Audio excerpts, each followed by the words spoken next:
Stand up! New York Giants fans. It's been a while since I did a New York Giants stream. Wanted to do one of these with you guys for a couple hours. Haven't done one in a bit.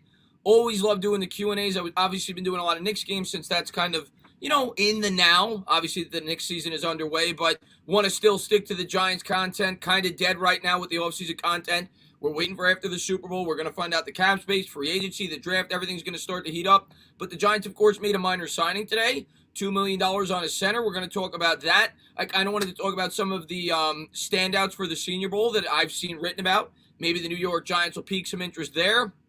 A couple of other things. We could talk about Eli Manning and how he may want to join the coaching staff. Obviously, I know you guys are going to want to talk about Deshaun Watson. A number of other things. A number of you guys asked me to touch on the Chad Wheeler situation, the former New York Giant. I'll start there. And what's going on, everybody? Thank you guys for popping in the stream. I appreciate it. I'll start there. Chad Wheeler should be locked up. Throw away the key. The guy's a scumbag. Period. End of story. I am glad, ecstatic that he is no longer a New York Giant. Got caught for beating his girlfriend with whatever he was doing.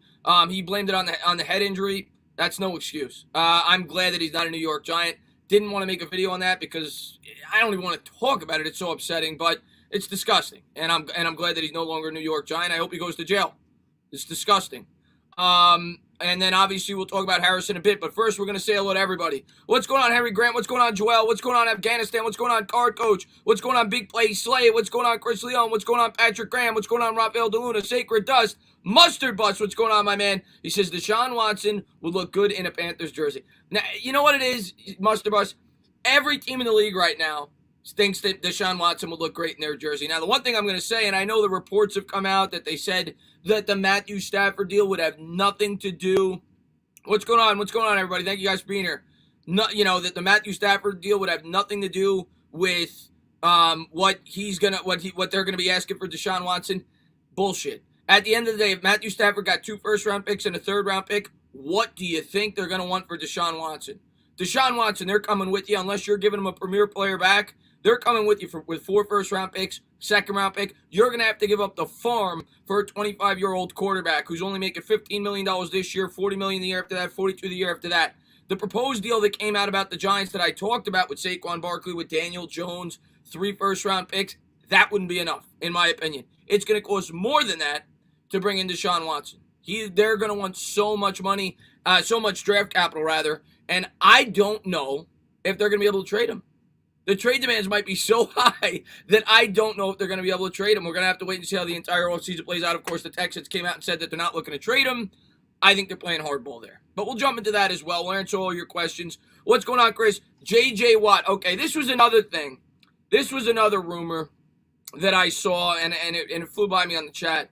My chat's behind my phone, but I'll just read off the phone. What's going on, Highlight? That was another rumor that I read, that J.J. Watt to the New York Giants. They're starting to link the two. Watt, of course, once out from the Houston Texans. Here's what I'll say about Watt. He's still a productive player. The sacks may not indicate it. He had an 85 PFF grade this year. He's still a very good football player. Makes $17 million. It would only be a 1-year commitment. If you could get J.J. Watt for a box of Cracker Jacks and peanuts, sure. If I got to give up anything substantial to bring him in, no thanks. J.J. Watt is not the same player he was. He has an injury history. I love him. One of my favorite players in the history of the NFL, but I'm not trading the farm to bring in J.J. Watt. I'm just not doing. He's too up there in age. I know that we need an edge rusher. If you get him for next to nothing, sure, they're going to want more than next to nothing for J.J. Watt, and I just don't think it makes a lot of sense. Why would Watt want to go to the Giants? He wants to win. Well, that too, Brenton. The thing, I don't know if he has a no-trade clause. Watson, of course, has a no-trade clause. I don't know the specifics there with J.J. Watt. That I don't know. And what's going on, Waterfly? Thanks for popping in the stream. LOL, crackers and peanuts. Yeah, Ryan. Card coach, J.J. Watt on a 1-year deal be sweet. Yeah, sure, if it makes sense. Dyer says we have too many holes. Well, that's my mindset with Deshaun Watson. And a lot of Giants fans don't agree with me on that. And I respect everybody's opinion, but I just don't think the Giants, because of what you just said, Dyer Giants fan, all the holes that we have. By the way, let me get a sip of coffee. Hold on. All the holes that we have, I don't think that the Deshaun Watson trade makes sense for everything that you have to give up. The Giants are not one quarterback away from being a competitive football team, and if you make that trade, you blow up the complete rebuild. That's what you do. You get rid of everything. You get rid of all the draft picks. You get rid of Jones. You get rid of Barkley. You get rid of the cap space that we built up for the future. Next year, we're going to have $100 million in cap space. That goes kaput. And $100 million goes fast. Jabril Peppers, right? There's guys on this team that we may have to extend. But you bring in Watson to chews up the cap space. You get rid of all this draft capital. I say stick with Daniel Jones for another year. See how it plays out. And you go from there. That's my take. If he doesn't work out, you draft a quarterback. What's going on, Jameson Taylor, man? Thanks for popping in the stream, man. You think Caleb Farley or Patrick Surtain are coming in the next season and starting opposite Bradbury? Scott says. Scott, I'm just going to read here because it's much easier for me to read here. I think this is ahead of this. I don't know. Tiger, what's going on? It depends what happens in free agency, man. It depends what happens in free agency, what we decide to do. But do I think it's possible we could draft a corner? Yeah. I've been talking about it for 2 months. A lot of people don't agree with me. I think it's the number one need on our defense. I really do. It's a defense that depends highly on the blitz. And to be able to blitz as much as I think the Giants want to, I think they're going to need strong corner play opposite James Bradbury. And maybe some people believe in Love. I don't. I don't believe in Love as a starter. I'm not saying he can't become one. I haven't seen enough evidence. I don't believe in Yadam. Yadam was horrible. So, yes, I do think it's entirely possible we could draft a corner with our first pick. 100%. I think it's entirely possible we could draft a corner at number 11 overall. But we'll have to wait and see. And Hefferman, man, thank you so much, man, for the $5 donation, man. I really appreciate it, man. Let's see. He hasn't played since... Do you think Smith is a wide receiver 3 in the draft? I do, Noah says. You talking about Devontae Smith? You're going to see my mock draft. By the way, I'm announcing that now. My mock draft should be out by tomorrow. I talked to Bobby from Talk of Giants. He asked me when I was getting mine up because he didn't want to do it on the same day. I think he's going to have his up on Tuesday. I'm going to try to have mine up tomorrow. And you'll see. Some of you guys may not agree with where I have guys going. That's fine. We're all entitled to our opinions. But what I'll say about Devontae Smith right now, I'd have him 3rd at wide receiver. And I know people will call me crazy. People are just going to look at the stats. People are going to look at the Heisman Trophy. They're going to look at the 2,000 yards, including the championship game. I'd have him 3rd. I'd have him 3rd at wide receiver. I'd have Jamar Chase 1. I'd have Waddle 2. I'd have Devontae Smith 3. That doesn't mean that's the order they're going to go in. That's how I have it ranked. I would have Waddle above Devontae Smith. Waddle above Devontae Smith. Jamar Chase, number 1. What's going on there, Word, man? Thanks for popping in the stream, man.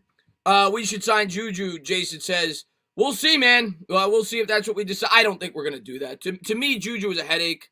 Juju's a headache. We're going to get into the Harrison signing. It's an offensive lineman. We're going to get into that in 1 second. Scott, man, thank you very much, man. I appreciate it. Jeffrey Okudah struggled as rookie or 3rd overall. Yeah, most cornerbacks do. It's one of the hardest positions to transition to into the NFL.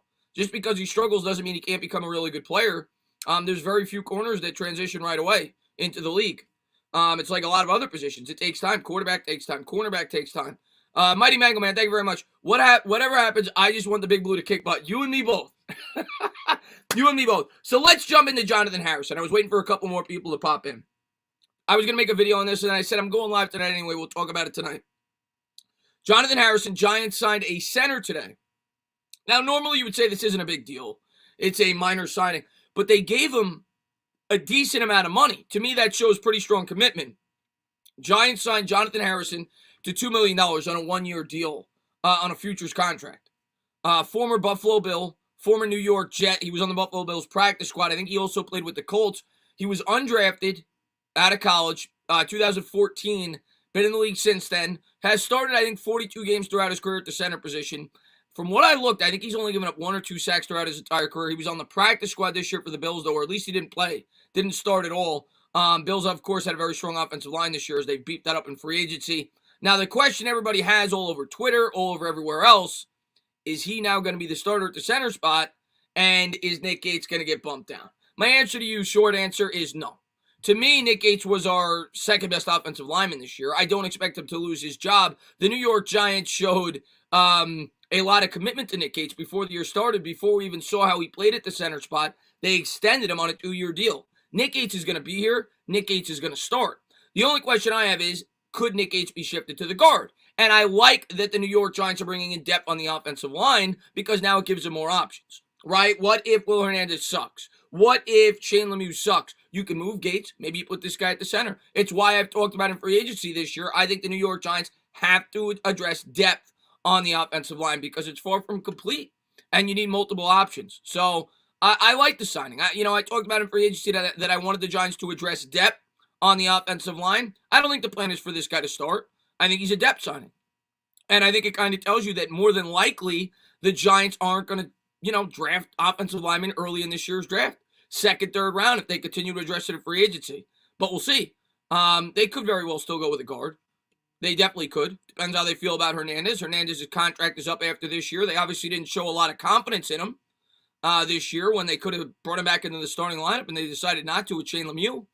But they did bring in Jonathan Harrison, former undrafted free agent, been in the league for 6 years, so 7 years, I should say. So that was the news of the day with the Giants. Minor signing, but nevertheless, pretty big. $2 million for a futures contract for an interior offensive lineman. But it's only a 1-year commitment. What's going on there? What you say, man? Thanks for popping in the stream. Do you think the Giants will sign a big name? Do I think the Giants will sign a big name? You know what, man? It's going to come down to their philosophy. It's going to come down to what they feel like they could do in the draft. But when you look at the Giants' cap situation, and we're not going to know the cap space till I think March. That's usually when it comes out. So if we don't know what the cap space is going to be, it's impossible for me to tell you. Like if the cap space is going to be 175, no. My answer is no. The money's not there. I don't see how they could do it. They're like 20th in cap space. So my answer is no. If the cap space is 195, they got some more wiggle room. Yeah, it's possible. They could go out there and maybe bring in a guy like Allen Robinson or somebody like that. But they also can't forget about the defense. I know everybody is so focused on weapons, and I get it. We need them. Believe me, Daniel Jones needs them. We as fans know that he needs them.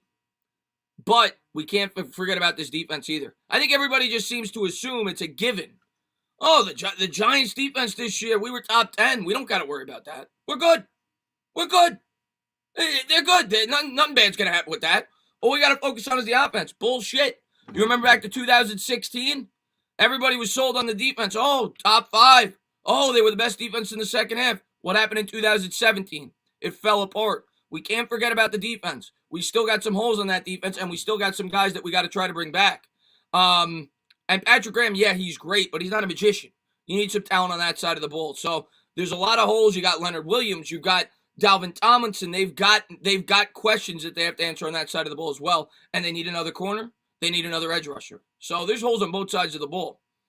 What's going on there, Nona, man? Thanks for popping in the stream, man. What's going on, Joseph Cupid, man? Thanks for being here, man. And diehard Giants fan, man. Thank you very much, man. I appreciate it. Harrison, I just talked about him, but it's center. Patrick Graham says you're a liar. I am. He's a center. We picked him up formerly of the New York Jets. I think it's a depth signing, 1 year, $2 million. He's going to be I think he's going to be a backup, but it provides more options on the offensive line. You can move Nick Gates to the guard. You could put him in at the center. Maybe if somebody goes down or if somebody's struggling. So I think it's more of a depth signing. I don't think he's going to be in the starting lineup. I saw a lot of people going crazy on Twitter about it. I think it's a depth signing. Diehard Giants fan, man. Thank you very much, man. I trade down to 15 and get another second and use them on an edge and a wide receiver with the 15th pick selecting a cornerback. Yes, all right. So you're saying, Diehard, you're saying at 50, if you trade down to 15, that's New England's pick.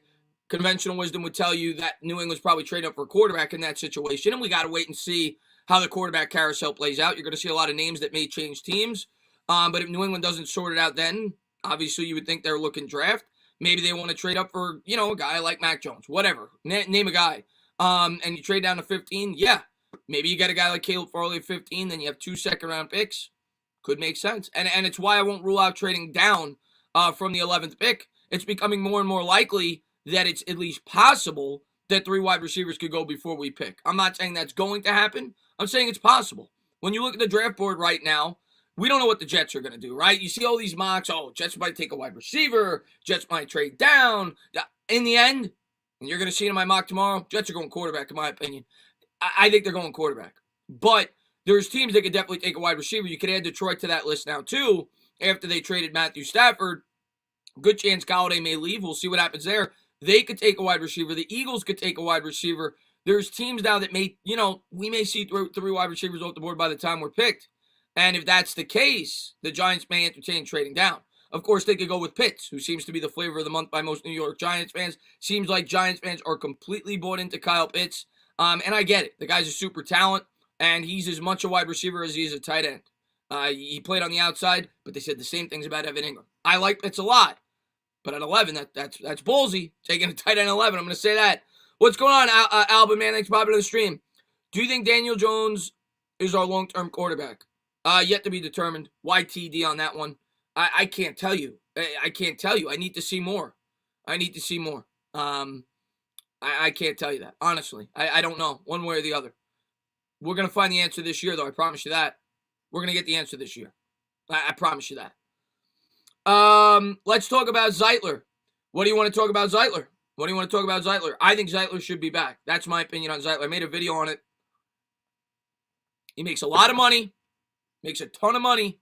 And I know people look at that money and they say, oh, well, we could just put Lemieux in there. We could just put Hernandez in there. Lemieux sucked. I'm just being honest with you. He was a rookie, a 5th-round pick. He can mature. He can get better. But am I confident with Shane Lemieux being the starting guard next year? Are you on drugs? You see that guy pass protect? No, I'm not. Yes, I would try to bring Kevin Zeitler back. If I have to extend him and give him an extra year, maybe stretch out the contract to give us more flexibility this year, maybe you do that. But yeah, Kevin Zeitler would definitely help this offensive line. And thank you very much, man, White Man. I appreciate it. Am I crazy for wanting Caleb Farley at 11 if available? No, I don't think you are. I really don't think you're. I don't think you're crazy for wanting Caleb Farley at 11. I like Caleb Farley a lot. I think him and Patrick Surtain are very close, and I say it all the time. You'll hear me talk about it in the mock draft. I think Caleb Farley is the most upside of any cornerback in this draft. And the only reason you could argue that he's not ranked the number 1 by most people is because he didn't play this year. He was the first player to opt out due to the virus. Caleb Farley has all the measurables. He's 6'2". He could run like the wind. He's athletic as hell. Out of Tech. Huge upside with Caleb Farley. I like Caleb Farley. And Chip Kelly, man, thank you very much, man. He says, I bought a chinchilla. What's going on there? How you doing there, feller? How's your wife? You always talk about your wife, Chip. Chinchilla sounds expensive. Kyle Pitts or Jalen Waddle? I'm going with Jalen Waddle. I'm a big Waddle guy. I've started to express that on social media, on Twitter, on Instagram. Some people are going to look at his height. They're going to say, oh, he can't, he's a slot guy. I disagree. I don't think he's exclusively a slot guy. There's plenty of guys that are 5'10" that have been unbelievable wide receivers in the NFL. Odell Beckham, I think, was 5'10", 5'11". Tyreek Hill's like 5'10". Antonio Brown's not that tall. He might be 6 foot, but I think this guy's got juice. He's fast as hell. He can go up and catch it. He's an underrated route runner. I'm a big fan of Jalen Waddle. I don't think Jalen Waddle's going to be there when we pick. I think teams are going to look at him. They're going to be blown away, but we'll see. Jamar Chase, I think, goes to the Eagles. Thoughts on Emmanuel? Well, this is a Giant stream, but my thoughts on Emmanuel quickly. I mean, I made a custom emoji for him. My members, put it in the chat right now. That's my thoughts on Emmanuel quickly. I love him to death. He's been incredible. He had another, what do you have now? 20-something points again today. He's been phenomenal. 25 points, I think he had. Chris, I think the Eagles will take Waddle. Reasoning is that Philly likes those faster wide receivers. That's why Rager went to Philly. What do you think? I mean, it's possible. I don't know what Philly's going to do. I really don't. Maybe they don't take a wide receiver. Philly's got so many holes on that team. And I'll tell you what, if the Eagles are in rebuild mode, I would probably say it's not the best idea to take a wide receiver. It's probably a better idea to start to address other needs on that team. Try to beef up that offensive line again. Try to get some playmakers on defense. But that doesn't mean they won't go wide receiver. But they seem to take a wide receiver in the first or second round every year the last 3 or 4 years. Do I think it's the right decision? No, I don't. To be completely honest with you, I don't think they should. But what will they do? I don't know. It's a good question. They took Waddle last year. They may go. I think Chase is far and away the best wide receiver. Troy, man, thank you very much. Any inside linebacker in free agency that are affordable next to Martinez? Well, the name that you hear the most is, what's his name? The guy from the Bills. I don't know why his name's escaped me. Somebody's going to say it in the chat. He's on the Bills. He's actually a pretty good coverage linebacker. He's underrated in that aspect. I can't remember his name. I don't think he's going to be super cheap, though. What's his name? Somebody say in the chat, what's his name? I don't know why I'm forgetting it right now. What's his name? Yuri, man, thank you very much, man. I appreciate it, man. Any edge rushers you like in this year's draft besides Rousseau? I think Kwity Paye is actually the best one. Milano, that's it, Milano. Yeah, Milano, Matt Milano. He's a free agent. He's actually pretty good in coverage, too. I don't know what he would cost, but Matt Milano's interesting. Pairing him up to Blake Martinez, I think, would be a good pairing. But all it comes down to dollars and cents. As far as your question goes, I think Kwity Paye is the best edge rusher in this class. I'm not even a big fan of Greg Rousseau, but Kwity Paye to me, he's the only way I have an attraction to Kwity Paye is if we don't bring back Leonard Williams, because I think he would fill that void. If we bring back Leonard Williams, I'm not drafting Kwity Paye, but Kwity Paye is really good. He's got a lot of upside. He's probably my favorite defensive end in this year's draft class. Let's see what we got.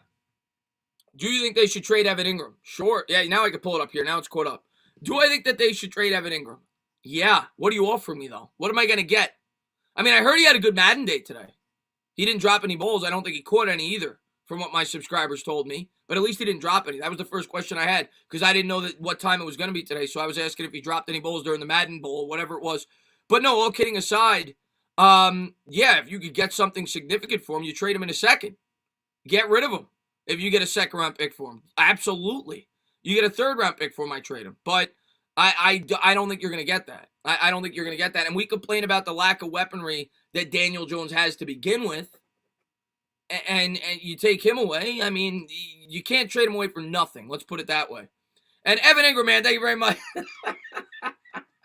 Oh, Mister, I'm sorry, Engram. Engram, you see what you did there? How you caught the football in that picture, Evan? You didn't do that 11 times last year. 11 times on like 130 targets or whatever it was. 10% of your targets you dropped. You got to get better at this. What you're doing in your picture, you got to get better at that. I need you to look at your profile picture, Evan. I need you to work on it this offseason. Okay? What's going on, Coach, man? Thanks for popping in the stream, man. Chris, you live in the city. Should be snow. Yeah, it's good. I saw the weather report today, and it's going to snow for like the next 3 days. Absolutely insane. Sean, man, thank you very much, man. If Jason Y and Shaka Tony are both there in the second round, who would you take? Shaka, hold on one second. You're talking about, is that his nickname? You're talking about Kadarius Toney? If that's who you're talking about, I like him a lot. If that's his nickname, I wasn't aware. Oh no, you're talking about the defensive end from the Nittany Lions, Shaka Tony. Haven't done a ton of research on him, but one guy I like in the second round is Kadarius Toney. That's a guy, and I want to get into the Senior Bowl. I'll do more research on those guys. I haven't dived deep into like second, third, fourth round draft prospects.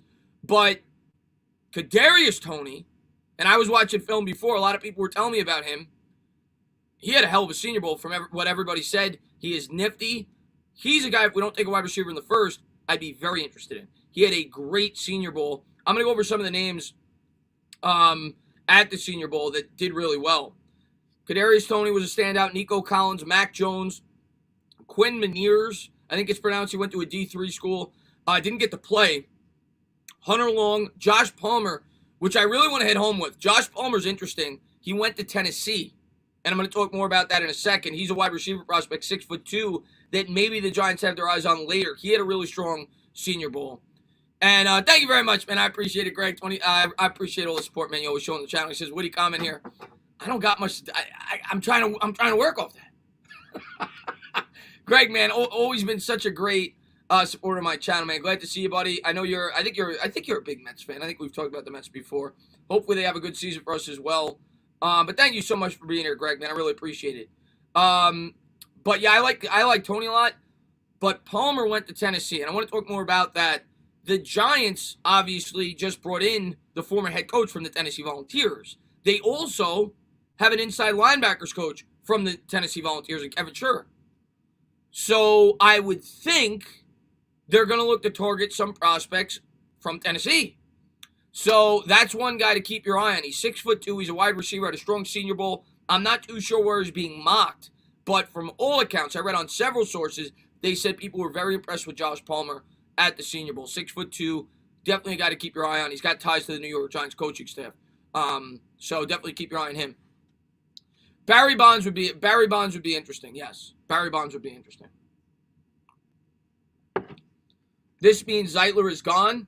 I don't know if it means Zeitler is gone. I don't know if that's what that means. I mean, we know that we're already cutting Pulley, who was making 2.75.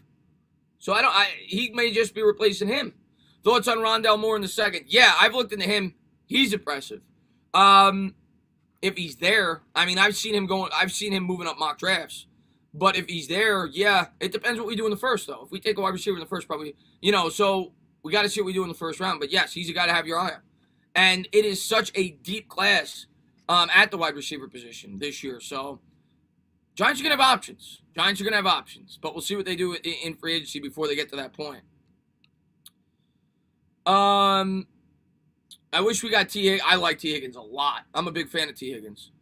And Ed, man, thank you so much, man. I appreciate it. It's got there, but it didn't get here yet. Oh, there's the thumbs up. I appreciate that. Everybody hit that thumbs up. You see that thumbs up emoji? Everybody hit it. Thank you for being here. Stumped you. Let's go, Mets. What's up, Greg, man? Might want to look at running backs in the second round. I think second round's too early for running back. I do think we need to address running back in this year's draft, though. But I think it's too early, second round. But there was a running back out of North Carolina at the Senior Bowl that I also wanted to talk about, Michael Carter, who really impressed. I don't know where he's being mocked. I'm going to have to look more into him. But by all accounts, he had a great Senior Bowl. So there's another guy to keep an eye on. Carlos Boogie Basham, who I think is more of a second-round target, was an edge rusher that performed very well as well, 6'5", 285. But, yeah, I think the Giants will be in the market for running back, not in the second round, though. Maybe in the fourth, maybe in the fifth. I'm not sure which pick they don't have. They don't have a fourth or a fifth. One or the other. I can't remember. But maybe in that area, I could see him going running back, but not in the second round. And Yuri, man, thank you very much, man. I appreciate it. Don't be surprised if Dave Gettleman takes a defensive tackle or an offensive lineman in the draft from the Senior Bowl. I would never be surprised. I would never be surprised if Dave took a hog molly. Ever. I would never be surprised if Dave took a hog. I'll tell you what right now. If Dave Gettleman takes an offensive lineman in this year's draft in the first round, Giants fans may revolt. There may be a protest at Giants Stadium. But you never rule that out from Dave Gettleman. You know he loves his offensive lineman. Do I think he'll take an offensive lineman at 11? No. I don't. Or defensive tackle? No. They better fix this O-line. Yeah, they better fix this O-line. Reese says, do you think the Jets will draft the Clemson running back? I mean, they got what? The Jets have what? 3 first-round picks? Maybe the back-end first round. Maybe. Not early on, but maybe the back end first round. They got 3 first-round picks. And there's the hog molly emoji. There you go. I added that for you guys. A lot of you guys asked for the hog molly emoji. There you go. What's up, Dust Thunder, man? Thanks for popping in. Taco says, hey, Chris, why is everybody so high on Waddle? I just don't feel he's a number one. I wouldn't mind him if we get Robinson or Galladay. I do think he's a number one.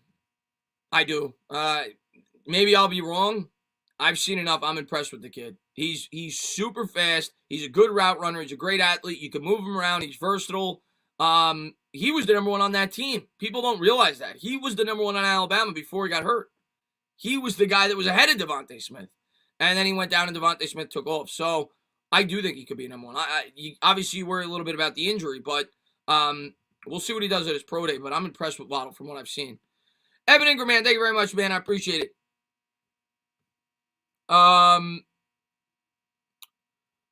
Let's see. Yeah, I like Waddle a lot. Evan Engram, man, thank you very much, man. Plot twist: Dave Gettleman drafts wide receiver that's also a hog molly. He might go out there and get. He's done that. Dave Gettleman has done that. You remember Kelvin Benjamin on the Carolina Panthers? He was like 400 pounds. One offseason, he came back the next year. He looked like he was an offensive lineman. He looked like he was a guard. So he's done that. He's gone for the hybrid look at the wide receiver position. And Pete, man, thank you very much, man, for the $2 donation, man. I really appreciate that. What's going on, Brownie? I'm sorry, I know this is football, but the Nets have no defense. Yeah, I don't follow the Nets. And Pete, man, thank you very much for the $2 donation. I appreciate it. Oh, Sunday, he sucked. He sucked. When he drafted him, he wasn't. I was kidding. He didn't come in like that. But I think the second year he came back, when he actually had a pretty good rookie year, I think he caught for almost 1,000 yards and like double-digit touchdowns in his first year with Newton. And then he came back and he was completely shot. I will say he did a pretty good job with his other 2 wide receiver picks, though, with Carolina. DJ Moore looks pretty good. And obviously, why does the name escape me right now? The free agent wide receiver this year I talked about, who's kind of a versatile guy. He can play running back, can play the slot. He drafted him number 40 overall, I think it was, with Carolina. I don't know why the names escape me right now, but somebody's going to say in the chat. But, he did a pretty good job with those. Curtis Samuel, there you go, Curtis Samuel. Dave Gettleman drafts another Kelvin Benjamin. He will be our next Odell Bacon. Oh, he didn't draft. Okay, my mistake. Oh no, you're right. He drafted Samuel, and he drafted the guy that ended up with Green Bay this year, who I always forget his name. The wide receiver ended up with Green Bay this year, but didn't play because of the virus. He drafted him. He drafted those three receivers. Early in the draft. He drafted Kelvin Benjamin, Curtis Samuel, and the guy that ended up with the Green Bay Packers this year. I don't remember his name off the top of my head. Funchess, Devin Funchess. There you go, Devin Funchess. And Jason, man, thank you very much, man. I appreciate it. He says Quinn Meinerz was as good. Yes, if you looked up any write-up this year in the Senior Bowl, he was in every one of them. Every single one of them. The D3 kid, people were blown away by him. He got hurt. He couldn't play. But he's a guy to keep your eye on as a late round draft pick as one of the offensive linemen. So Gettleman's got his eyes on those guys. You know for sure. Deontay Brown's a guy that I love, and I'm sure he's a guy that Gettleman loves. Michael, man, thank you very much. Do you think Deshaun is unprofessional this offseason? No, to be honest with you, I think it's just the new age athlete, to be completely honest with you. And I think, you've seen it in the NBA for years. And okay, so word has come out that Deshaun Watson is unhappy with the coaches that they brought in. And some people have linked that to that he wanted a minority head coach. I don't know if that's the real reason. What the real reason should be for Deshaun Watson is how much they screwed up that football team. I mean, you look at what they did. They traded away all the help that he had on that team and they got rid of all their draft picks. It was horrible. Bill O'Brien should be banned from the state of Texas. So I don't blame him for wanting to get out of Houston after that. It's unprecedented, but Houston really screwed up. So I understand why he wants to leave, but it's going to cost him a lot, man. And Vincent, man, thank you very much. I appreciate it. Yo, Chris, what's up? What do you honestly think about people saying Kyle Pitts could end up being another Engram? Same build type. I mean, anything's possible. Anything's possible. I'm not going to tell you, he could be Evan Engram. I mean, Evan Engram was being very highly talked about, too, when he came out in the draft, when the Giants took him like 22 overall. But to me, he's a little bit bigger. He's 6'6". Seems like he has better hands. And to me, he's just a better prospect than Evan Engram was. But wouldn't be my first choice. I know most Giant fans have fallen in love with him, and he's their guy. I'm not going to cry if they get him. The guy's an incredible weapon. Wouldn't be my first choice. But he's a very good prospect, and he would definitely help us. Especially in the red zone when we really struggle. Pat Freiermuth in the second, I like him a lot out of Penn State, right? The tight end. If he gets there, he's going in a lot of second-round mock drafts. I could see him going in the back end of the first. And we'll see if I mock him there tomorrow. I'm kind of on the fence. There's a certain team I might have a mock going to in the first round, but we'll see. But I do like him a lot, yes. And independent outsider, man, thank you very much. Any draft prospects you know of whose off-the-field issues make them DeAndre Baker type radioactive? Any wide receiver prospects displaying Odell type divaness? None that I know of. I mean, in terms of the divaness, I mean, these guys probably won't be divas. Odell wasn't a diva until he got to the NFL, but none that I know of. I mean, none that I know of. I mean, that might come out, but none that I know of. In terms of the off-the-field issues, well, yeah, you heard the rumor about Micah Parsons, and I don't know how accurate it is. It's now come out. Basically, that story came out like 4 months ago. And now that the draft is getting closer, they said that Micah Parsons and Yetur Gross-Matos and a couple of other guys on Penn State were involved potentially. That's why I haven't made a video on it. I don't know how credible it is with some kind of hazing incident at Penn State. And if it's true, that's a red flag. There were also rumors that some teams have already scratched them off the draft board in the first round. So Parsons would be a guy, but I don't know how legitimate that story is. It's why I haven't talked about it. And Pete, man, thank you very much. I appreciate it, man. Barrymore, but if Dalvin walks, if we're gonna go defensive tackle, I would wait until the third. I think you could still get value at that position in the third or the fourth. I don't think you got to take him in the second round. That's just me. In the second round, I'm either addressing wide receiver if I didn't address it in the first, or I'm addressing corner, edge. I think I could get an interior defensive lineman, maybe more so in the third round area. But if they're blown away, I mean, you've seen what Gettleman does. If he really likes a prospect, he's going to take him. But me personally, I prefer third or fourth round. I'm not saying we don't need interior defensive linemen if we let a guy like him go, but we've got B.J. Hill, we've got Dexter Lawrence. We'll see if we bring back Leonard Williams. But I could see us taking a DT, but I don't think so that early. Maybe the third or the fourth. If we sign a top-tier wide receiver, do we draft one in the first? Michael says. Well, if it was up to most Giant fans, if it was up to most Giant fans, we would draft a wide receiver in round 1, round 2, round 3, round 4, round 5, round 6, and round 7. And then in 2022, we would draft a wide receiver in round 1, round 2, round 3. Because there are a lot of Giants fans who think that wide receiver is the only problem on this team right now. That I disagree with. It is a problem. It is a big problem. But in my opinion, if you draft a wide receiver in the first round, or you sign a top-tier wide receiver, we've got other holes on this team. If I'm dedicating $20 million to bring in Allen Robinson, Sterling Shepard can play the slot, Saquon Barkley's coming back, Darius Slayton on the other side. If you bring in Allen Robinson, I could get by with that. And I could still draft a wide receiver deeper in the draft than like round 4. In a very deep wide receiver draft class. And I'm not saying if the best player available is a wide receiver, you still take him, but you don't feel forced to have to double up at the wide receiver position.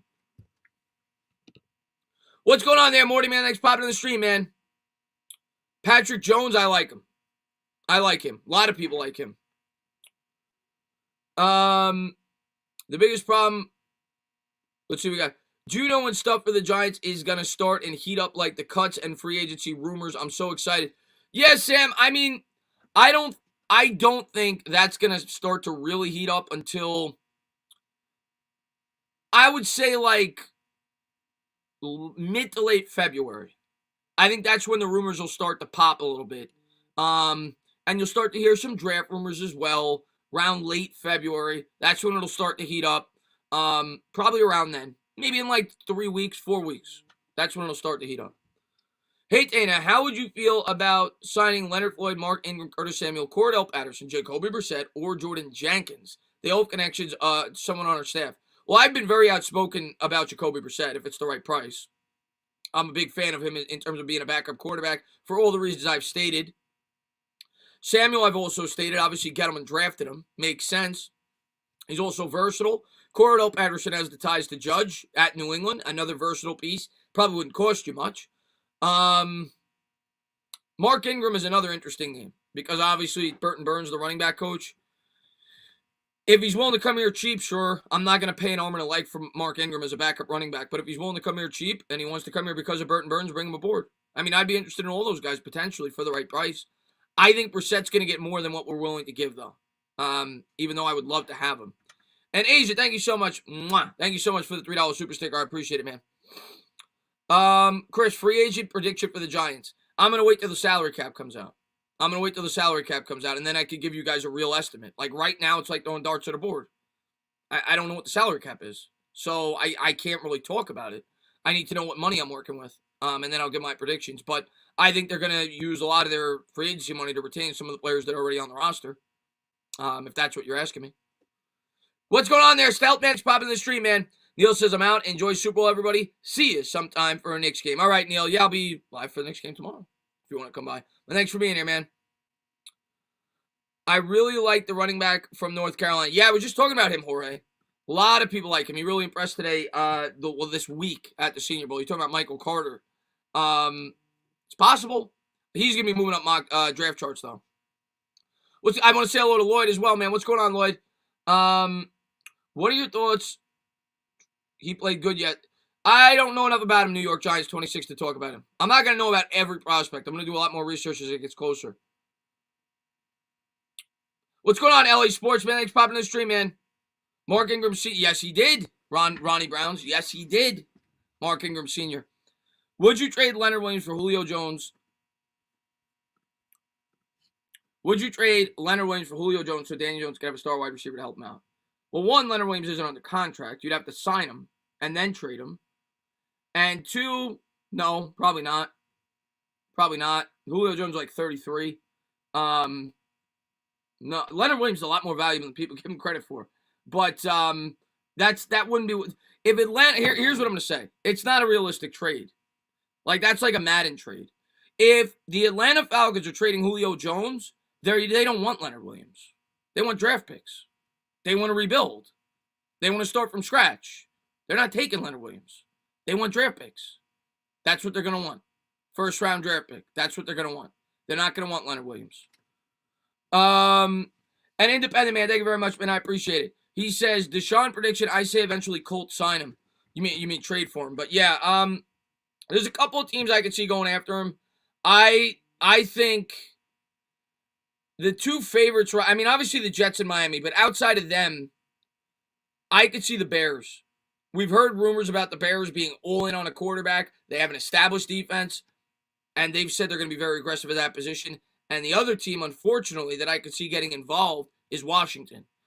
Reports came out yesterday with Matt Stafford that Washington gave the best package, and or arguably the best package, and they ended up trading him to the Rams. So Washington is showing that they're going to be aggressive to bring in a quarterback. So two teams that I would say outside of Miami and the Jets, I could see the Bears, and I could see Washington being heavily involved for Deshaun Watson. What's going on there, NYB, man? Thanks for popping in the stream, man. Can't wait to be on the Jags in the playoffs. Second, the betting lines open up. Can't wait to bet on the Jags to make the playoff. You're betting the Jags to make the playoffs? Why? Because of Trevor Lawrence, Jake?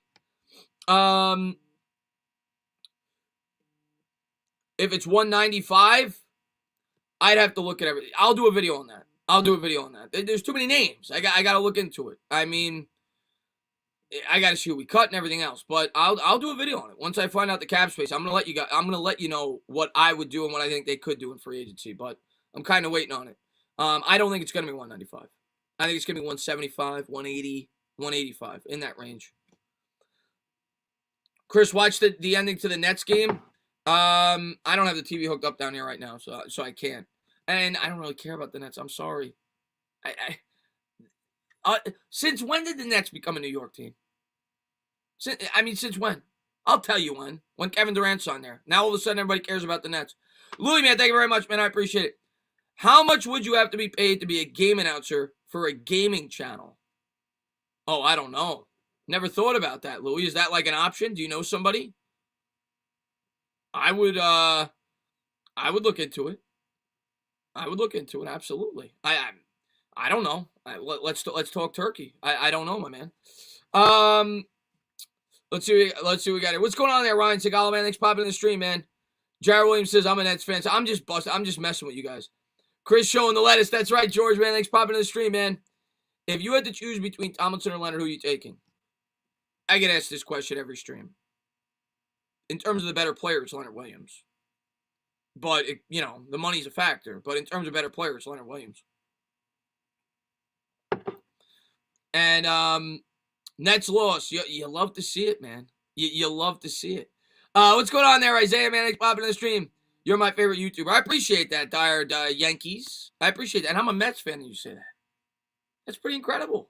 But all kidding aside, man, I appreciate all the support from all you guys. Everybody that's in the chat, everybody that always watches my videos, tunes into my stream, supports the channel, hits the thumbs up, subscribes, rings the bell.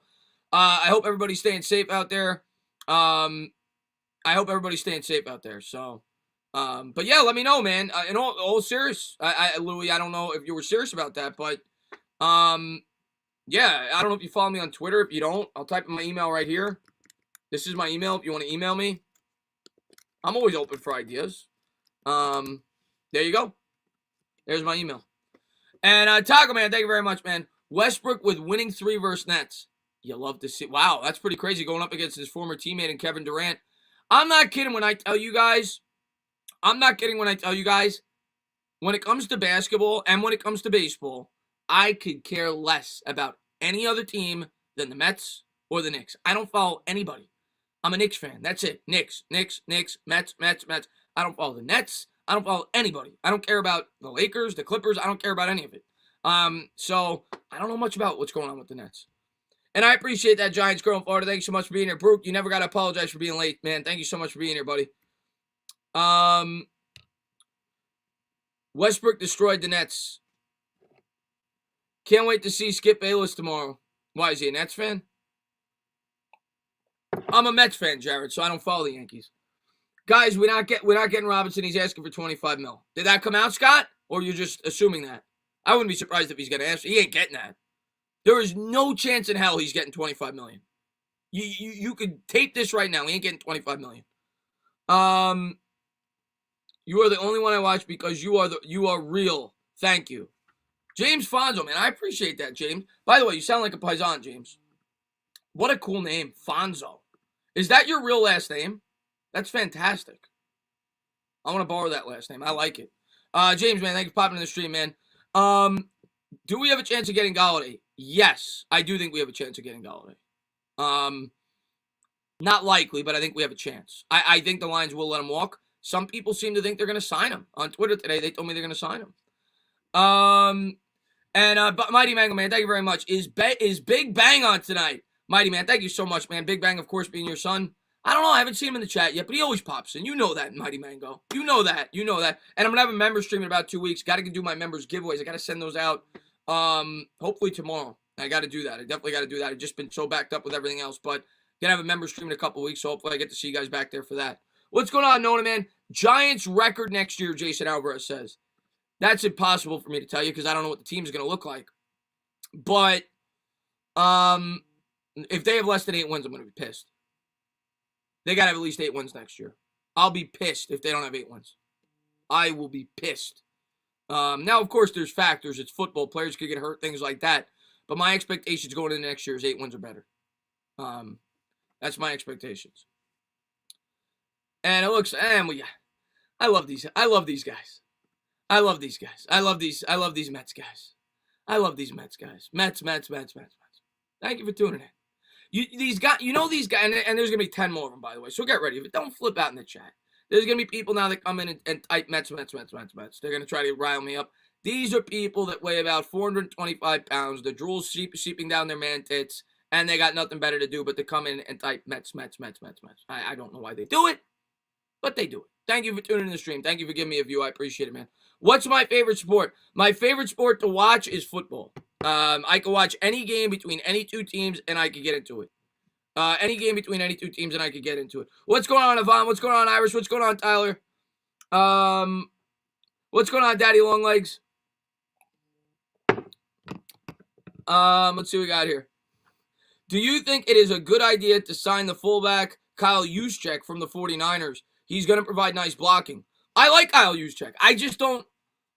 Kyle Juszczyk is used a lot in the passing game. I didn't know he was known as a superior blocker, but I don't watch the 49ers a lot. I know that they use him a lot. I think he gets as much snaps as anybody at the position. If not, he's in the top 2 or 3. But yeah, he's one of the best fullbacks in the league. I don't know if we would sign him, but yeah, he's a really good fullback. Let's see what we got here. As long as the Giants have DJ, we will never go 0-16 because Jones loves Washington. That's true. But I could play quarterback and we beat Washington. Like, that's a given, isn't it? Like, that before the year starts, the Giants are 2-0 every year. What's going on, Big Blue, today, man? Thanks for popping in the stream, my man. Should we trade for Julio Jones? I don't care about his age, Mito Gaming says. I mean, for the right price, sure, but I think he's going to cost more than what I'd be willing to give up. Do you think it's possible all 4 NFC West teams make the playoffs? What's going on, Ali Khan, man? Thanks for popping in the stream, man. Do I think it's possible all 4 NFC West teams make the playoffs? I mean, it's possible. Is it likely? No, because obviously they play each other. So I would say like 5% at best. But here's what I'm going to say, man. And people could call me crazy. They called me crazy before the year started. I still have the same opinion. Cardinals are fake. I still think the Cardinals are fake. I think they'll be fake next year. I don't even think they were a real 8-win team this year. I don't believe in the Cardinals. I don't. And we'll see what the 49ers do at the quarterback position. I think the Rams are going to run that division. I think the Seahawks are going to be heavily involved. Cardinals, maybe 7 wins. I'm not impressed with them. Mighty Mango, man. Thank you very much, man. I appreciate it, man. He says, okay, tell Big Bang Dad was on waiting for him. If I see him, I'll let him know, Mighty Mango, man. Thanks for popping in the stream, man. Do I like, and yeah, of course, Moose. Moose one of my best, man. Of course you get a shout out, man. Thanks for being here, buddy. Do I like Saquon? Yes. I like Saquon. I love Saquon. He's my favorite player on the team. What's up, Chris? The Moss is on point. I appreciate that, Roman. Thank you so much.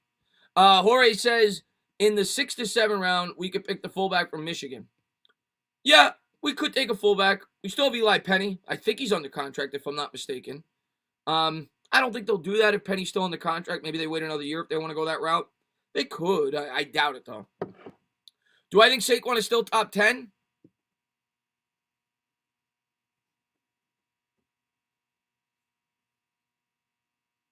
This is one of the pause questions. Do I think Saquon is still top 10? You mean in football or at the running back position? Does a bear shit in the woods? Of course Saquon is still top 10. Of course Saquon Barkley is still top 10. All these people that say Saquon sucks, all these people that say, oh, get rid of Saquon, Wayne Gallman's better. Are you kidding me? Wayne Gallman had like 4 runs last year that Saquon would have took it to the house. And that's not a knock on Wayne Gallman. Saquon Barkley is a special athlete. Saquon Barkley's top 10. Saquon Barkley's top 5. Saquon Barkley's top 3. He's got to stay healthy. Saquon Barkley's phenomenal. He's got to work on the pass blocking. I get it. What's going on, Malik, man? Thanks for popping to the stream, man. Morse God, unamused of raging, always makes my night. I appreciate it, Last Jedi. Thanks for popping to the stream.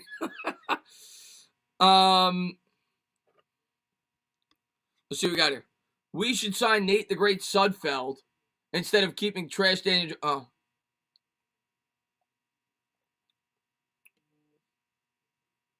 Here's another wise guy. Here's another guy whose parents dropped him when he was born. Nate Sudfeld over Daniel Jones. Okay. Next. Chris, how pissed would you be if the Giants pick a quarterback? As much as we say for sure not maybe if the Giants fall in love, you never know what Big G will do. If the Giants take a quarterback, would I be pissed? Yes, it's not going to happen. I guarantee you it's not going to happen. Giants are not taking a quarterback at 11. They're not. Joe Judge has come out and said that he is fully committed to Daniel Jones. Daniel Jones is going to be a quarterback in 2021. People are going to have to accept that. Whether they want to or not, they're going to have to accept that. Let's see what we got here. Saquon is the workhorse of the team. They'd be crazy to get rid of him, Mark says. I agree.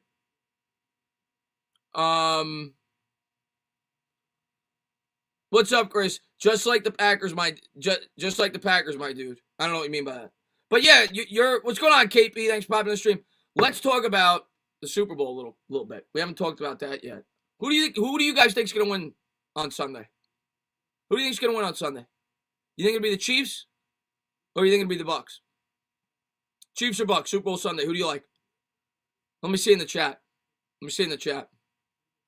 We got Bucks, Bucks, Chiefs. KC, Chiefs, Bucks, Chiefs, tie. I think it'll be a tie. I think George hit it on the head. I think it'll be a tie. Chiefs, Bucks, Chiefs. All right, so it's pretty torn. It's pretty close here. I'm going to say the same thing that I said before the AFC Championship game. By the way, and I picked with my heart on the championship week. I did go with the Packers. But before the playoffs started, I did pick the Super Bowl right. I said Bucks and I said Chiefs in the Super Bowl before the playoffs started. So I'm going to give myself a little credit there. I did pick the Super Bowl technically. But what I said about the Chiefs before the playoffs started was, and I think the chat froze, so I think I got a super chat. I want to make sure I don't miss that. But what I said about the Chiefs before the AFC Championship game was I thought that they were getting disrespected. You know, I saw a lot of people saying Bills are going to win. Bills are going to keep it within 3. And I said to myself, this is Pat Mahomes. This is Andy Reid. They've been here before. I couldn't believe all the positivity people were talking about the Buffalo Bills. And you guys know if you watch my channel, I'm a huge Josh Allen guy. I'm going to say the same thing about the Bucks. I think the Chiefs are going to blow their doors off. I think the Chiefs are going to win by 14 plus. And I know it's Tom Brady. I think the Chiefs are going to blow their doors off. I really do. I think the Chiefs are going to win by 14 plus. Max Webster, man, thank you very much, man. Judge said Jones is our guy. Could be talking about Mac Jones. Just kidding, Danny. You know how I feel about DJ Max, man. Thank you very much, man. I really appreciate it, man. And but we'll see. Agreed. Chiefs are winning. The Happy Huntsman says. Listen, man. I'm going with the Chiefs, man. I'm going with the Chiefs pretty big too. Double digits. I'll say 10 plus. 10 plus. Chiefs win. Danny says, Chris, gotta grow the beer out. The Chiefs will be tough to beat. Andy Reid is hungry. Literally, Afghanistan says. Yeah, well, that's the other thing. Andy Reid, to me, is the best coach in football outside of Bill Belichick. You're giving him an extra week to prepare for the game. I don't know, man. I think the Chiefs are going to beat him pretty bad. I like the Chiefs in that game. I haven't decided if I'm going to call it or not. Usually for the Super Bowl, obviously during the pandemic, it's not a normal year because normally I'd be going out to a bar or to my friend's house. I'm not doing that this year. So maybe I'll call it. How many people in the chat would be interested in me calling the Super Bowl? Because a lot of people have asked me. How many people would be interested? I want to gauge an interest because a lot of people may not be. They might be going out. They might be doing this. Who would be interested? If you guys are going to be here and it's going to, And Evan Engram, man, thank you very much, man. Dr. Garrett drew up 0 good plays. Fire him. But Engram, you ruined all the plays. He put the ball right in your hands, and you ruined it. So I don't want to hear about Dr. Garrett. All right, so maybe I'll do a poll. Because it's not a normal year. Normal year, I wouldn't do it, but maybe I will do it. If you guys will enjoy it, maybe I will do it. Dak Prescott you know why Dak Prescott wants me to call it? I just saw Dak Prescott said yes, do it. You know why you want me to call it, Dak? Because that's the only you're never gonna get to go to one. So you want to at least get to experience on my channel. I'm never gonna actually call you in the game. So I get it. Roman, man, what's going on? He says, report came out that the Texans want 2 defensive starters, 2 first-round picks, 2 second-round picks for Deshaun. I think they'd want more than that. To be honest with you. I do. I saw the report. I think it came out from Bleacher Report. I think they'd want more than that. Yeah, I think I'll do a poll. Yo, Elvis, man, thank you very much, man. I really appreciate it. He says, listen, Chris, I agree with you, but it's Brady and the refs. I won't be surprised if Brady wins. I can see so many holds and no calls on the Chiefs side. You're right. Nothing surprises me. You're right. That's a good point. And don't forget, yo, Elvis, when we played the Bucs this year, it's when I broke my beer bottle. I went ballistic when they took the flag up on the 2-point conversion. You're right. The referees could impact the game, and I'm going to give Brady respect. Brady played great in the first half of that game. Played horrible in the second half. You won't hear that from the people that love Tom Brady, but he played great in the first half. Bucs won the game, fair and square. They're hot coming in. I think they played the Chiefs. They only lost by 3 like 2 months ago. They have a really good defense. You saw the pressure they got off the edge. I think Andy Reid's going to draw up a great game plan. I could be wrong. Maybe the Bucs surprise. I'm going with the Chiefs. I'm going with the Chiefs by about 10. Do you like Colt McCoy? I don't got anything against Colt McCoy. I don't got anything against Colt McCoy. I don't think he's going to be back. I think the Giants will go with a more proven commodity as the backup. But I don't have anything against Colt McCoy. But I don't think he'll be back next year. I could be wrong, though. I mean, you saw for years we stuck with Carr under Eli.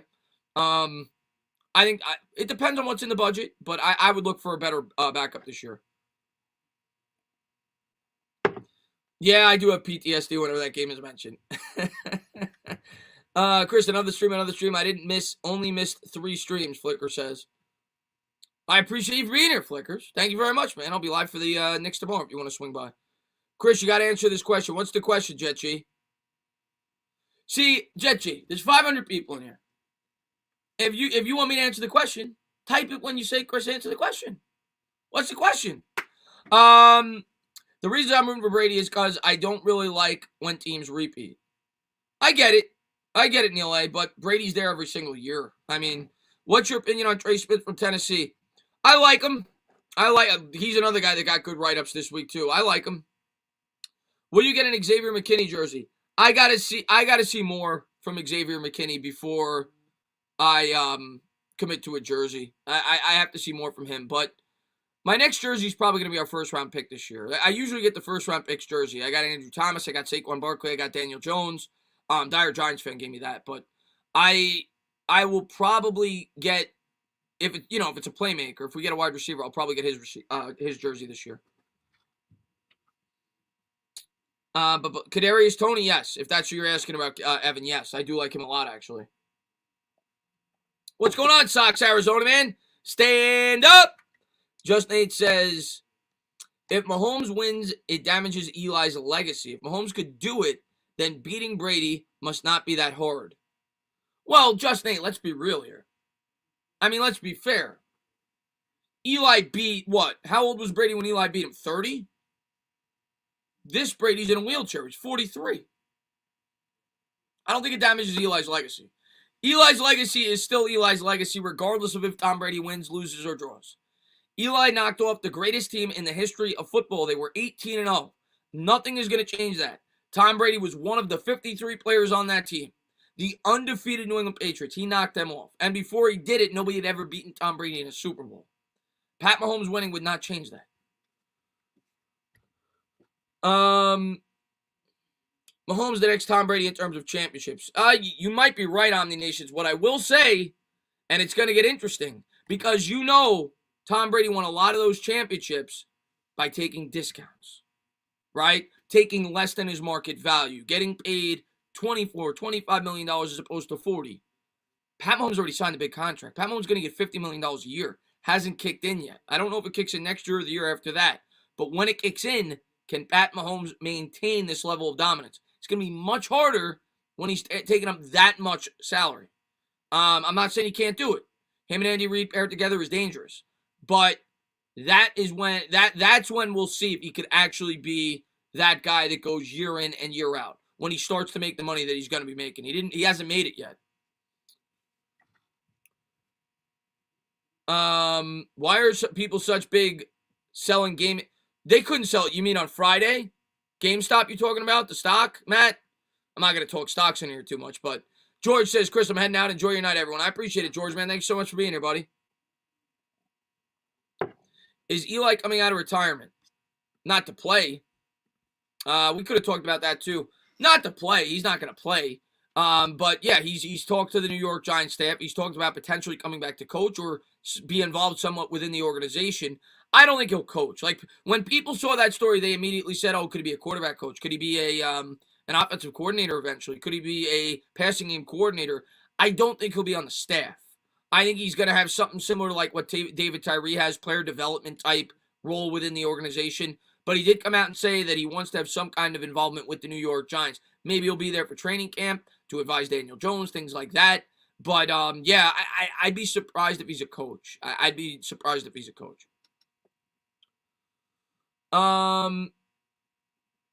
It's snowing? Well, it's supposed to snow the next 3 days here. I saw it in the weather report today. Yeah, some type of involvement.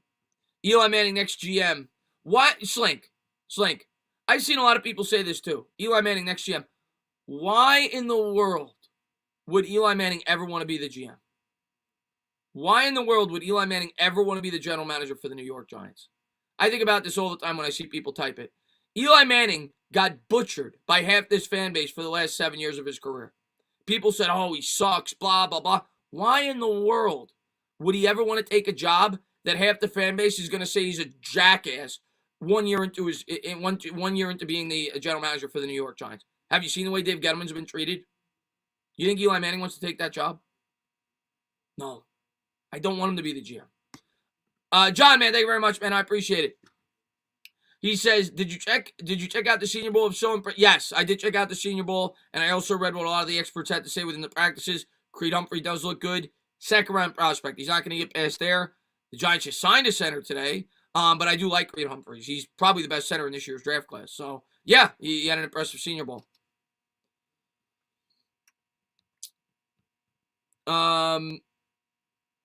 James Bradbury is a beast. I love James Bradbury. It was a great signing.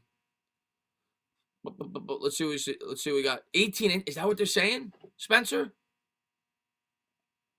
I love Spencer's profile picture, by the way. You must have really bad eyesight. I love Spencer's he's like squinting. I love Spencer. What's going on, Spencer? It could be 18 inches. I'm hoping it's not that much, but I did see that New York it might rain all the way up until Wednesday. So hopefully that's not the case.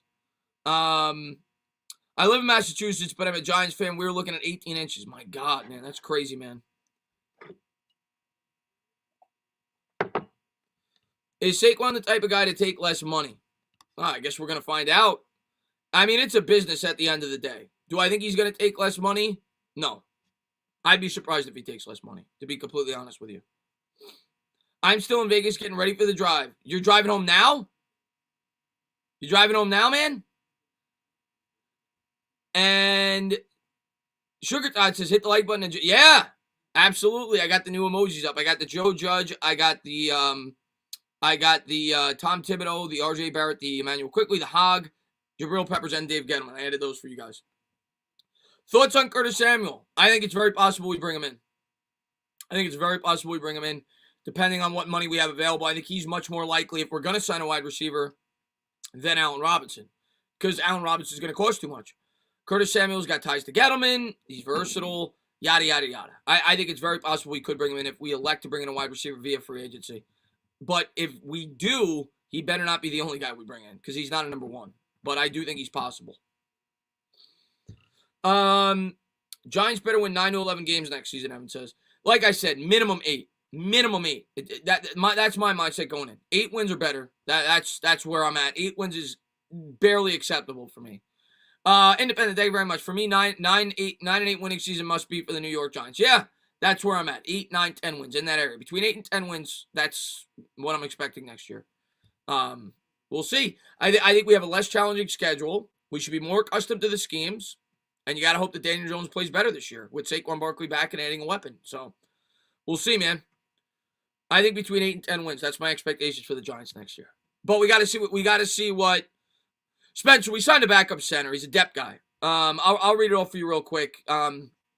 We signed what's his name? It's Jonathan Harrison. He's formerly from the New York Jets. He was on the Bills practice squad this year. He's an undrafted free agent center. But the Giants gave him decent money. They paid him $2 million on a 1-year deal. I think he's going to be more of a depth guy. I don't think he's replacing Nick Gates.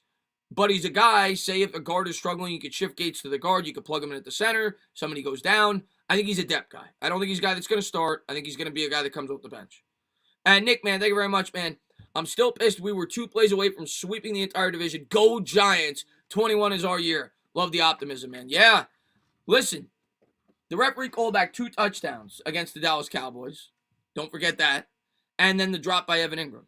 I mean, those things don't happen. We win. So we were that close to sweeping the division. And people forget that. So Giants have a very good chance to win this division next year. I really believe that. We'll see what Washington does at the quarterback spot. But I think Daniel Jones is going to be a much better quarterback next year. I really believe that. And I'm fair. I'm not a guy that hypes up Daniel Jones. I never have. You've never heard me once say he's better than another quarterback. You've never heard me call him Danny Dimes. You've never heard me compare him to a great quarterback. I've been reluctant to give him praise. I've tried to be as fair as I can. You guys know I wasn't in love with the pick when we made it. I honestly believe if they do what I think they're going to do this offseason, I honestly believe Daniel Jones is going to have a good year next year. I'm not telling you he's going to be Josh Allen, but I think he's going to have a good year. I think he's going to play pretty good for the Giants next year. Good enough to win games. I really believe that. And Evan, man, thank you very much, man. I appreciate it. He says, hey, Jones threw a bad ball and Garrett made a bad call. How about you start catching balls, Evan Engram? Let's start there. Stop blaming everybody else. Catch footballs. And John, man, thank you very much, man. I appreciate it. What happens to our cap if Solder happens to retire? We still take the hit. That's a really good question that not a lot of people have brought up, and I didn't know the answer until I dove into it. We still take the hit. I think it's $10 million we would take. You might be able to spread it over 2 years. I'm not 100% sure on that. But regardless, we still take the dead cap hit on Nate Solder. How it's dispersed in terms of, maybe you could split it between 2 years. That might be possible. But if he retires, we still take the hit. It's still a dead cap hit. And there's the Hogs card. It says, oink, oink, get us another hog. we can always get another hog. What's going on, Juan? He says he missed the 10. I missed you guys, man. That's why I went live. There's not a lot of news right now, but I try to do the Giants lives at least, try to do it once a week. Even during the dead time of the season. Obviously, as the draft gets closer, we're going to be live a lot. We're going to be doing mock drafts live, and in addition to the videos I'll be doing. And there's obviously going to be free agent rumors. We're going to get the Talk of Giants show back. But I love doing these. These are like my favorite thing. To come on here, talk sports with you guys, have some fun, have some laughs, and get to talk to my community. You guys are incredible. Thank you guys for being here. Do we keep Wayne Train? In the end, I'm going to say no. I do not think that we keep Wayne Train. No, I don't think, unless he's willing to come back cheap. But if I'm him, I'm not. I'm trying to get my money. So I think we're going to draft a running back. I could be wrong, but I don't think Wayne Gallman will be back. Yes, Flickers, I'm going to have the plan is to have it up by tomorrow. So my plan is to have the first round mock up tomorrow. It's not going to be a Giants specific mock. It's going to be a first round mock. 1 to 32, all 32 teams pick. I don't think I'm going to do any trades in the first mock just because it's way too early. We don't know what these teams are going to have. The first way too early mock for me is kind of more just finding out what the team's needs are and just estimating where they would go at this point in time before free agency. It's more just to educate yourself on what the team's needs are throughout the league. Because right now, you're just throwing darts at a dartboard for the most part. You don't know what these teams are going to do in free agency and everything else. So, but yeah, I'm going to have a mock-up. I'm hoping tomorrow. Is it snowing? Did it start to snow in Long Island? I'm sure it will.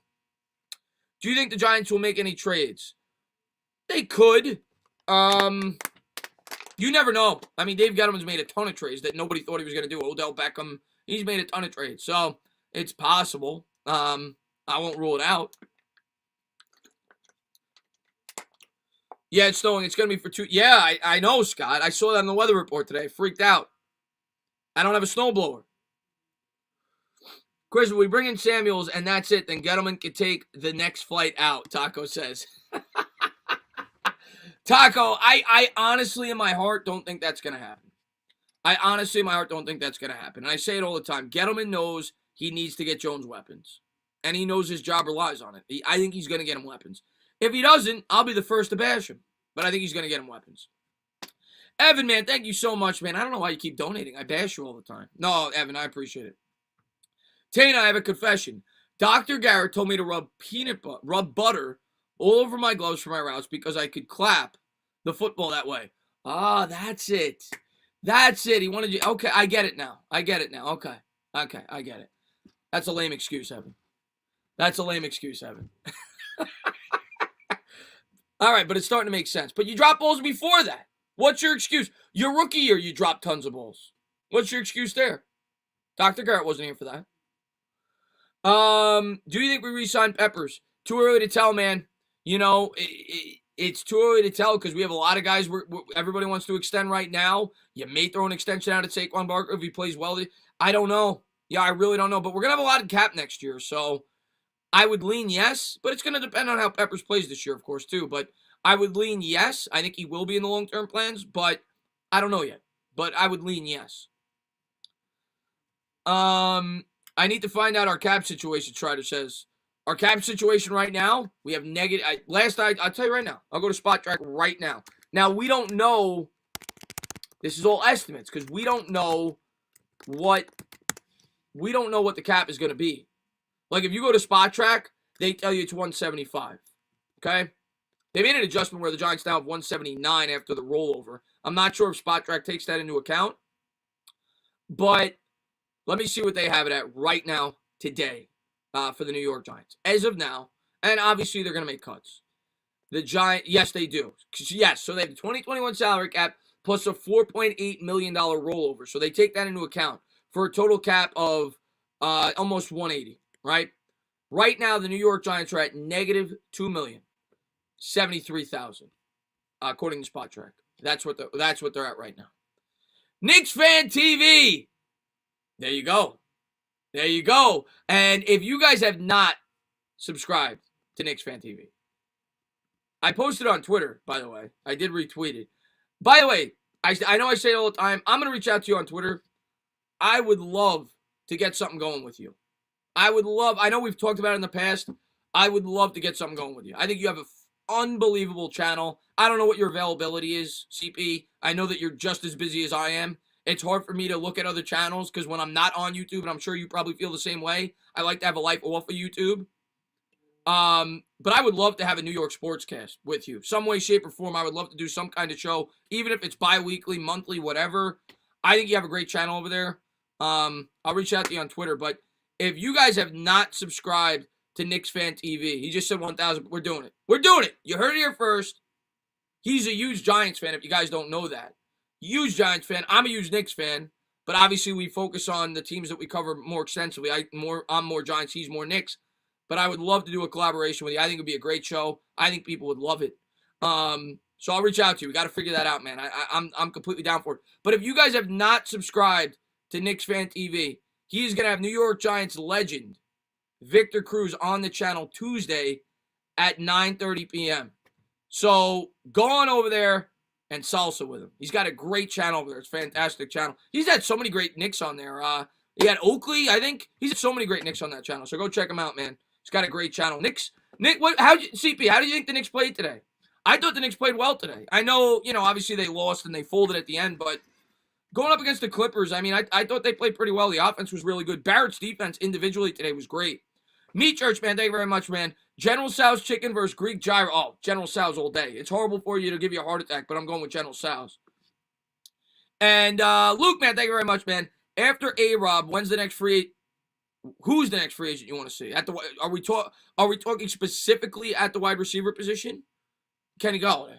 If we're talking specifically at the wide receiver position, there's no high-priced free agents that I'd really be interested in outside of the wide receiver spot. I don't think the New York Giants are going to spend a premium at the edge. I just don't. I really don't. I'd be surprised. Yeah, man. I'm gonna make sure to message you this week on Twitter. We're gonna figure that out because I think it'd be an awesome show. RJ went toe to toe with the Claw. Can't complain. They battled for 40 to. Yeah, I thought they played well today. CP. I mean, now the minutes that the way that he. I don't know what your take was on that. I didn't get a chance to watch what you had to say.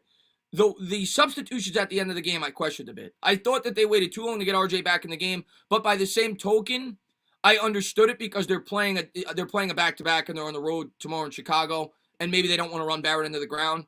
I thought they should have brought them in at the 8-minute mark. They waited to the 5-minute mark to get Barrett in there, the 6-minute mark to get Julius Randle back in. So that was my one complaint. Vincent, man, thank you very much, man. I appreciate it. He says, are you worried about Saquon not running smart? I'm honestly not. And this has always been my take on Saquon Barkley. And maybe I'll be wrong, but this has always been my take on Saquon Barkley. I think he has been given a horrible supporting cast. No wide receivers on the outside, a poor offensive line, and I think he's a competitor. And I think he's a guy that has taken it upon himself too much to try to put the team on his back. I think next year, you're going to see a different change in running style from Saquon Barkley with an improved offensive line, especially if they get a weapon on the outside. I don't think you're going to see him try to do too much with the football. He's going to run more north-south. Not saying he's going to do that extensively. He's obviously a home run hitter, but I think he'll be smarter with his runs. I don't think he's going to try to do too much. Tibbs waited too long to put RJ. Yeah, I didn't love the substitutions today.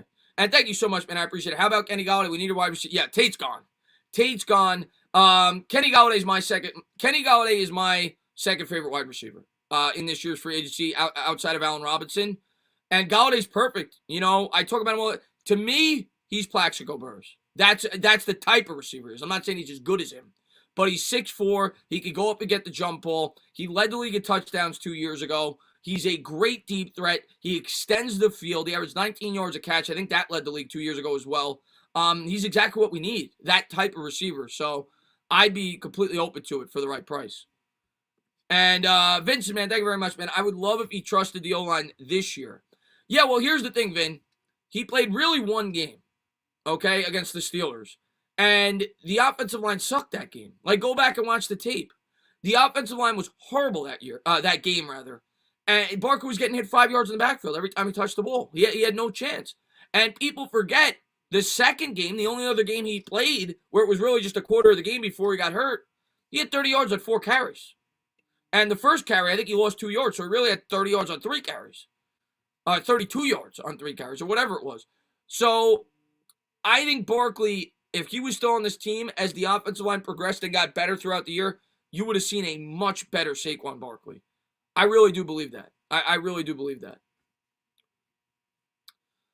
Colin Hughes, he says, what's up, Chris? Just got a Phil Simms signed football. It's going right next to my Eli. That's awesome, man. Congratulations, man.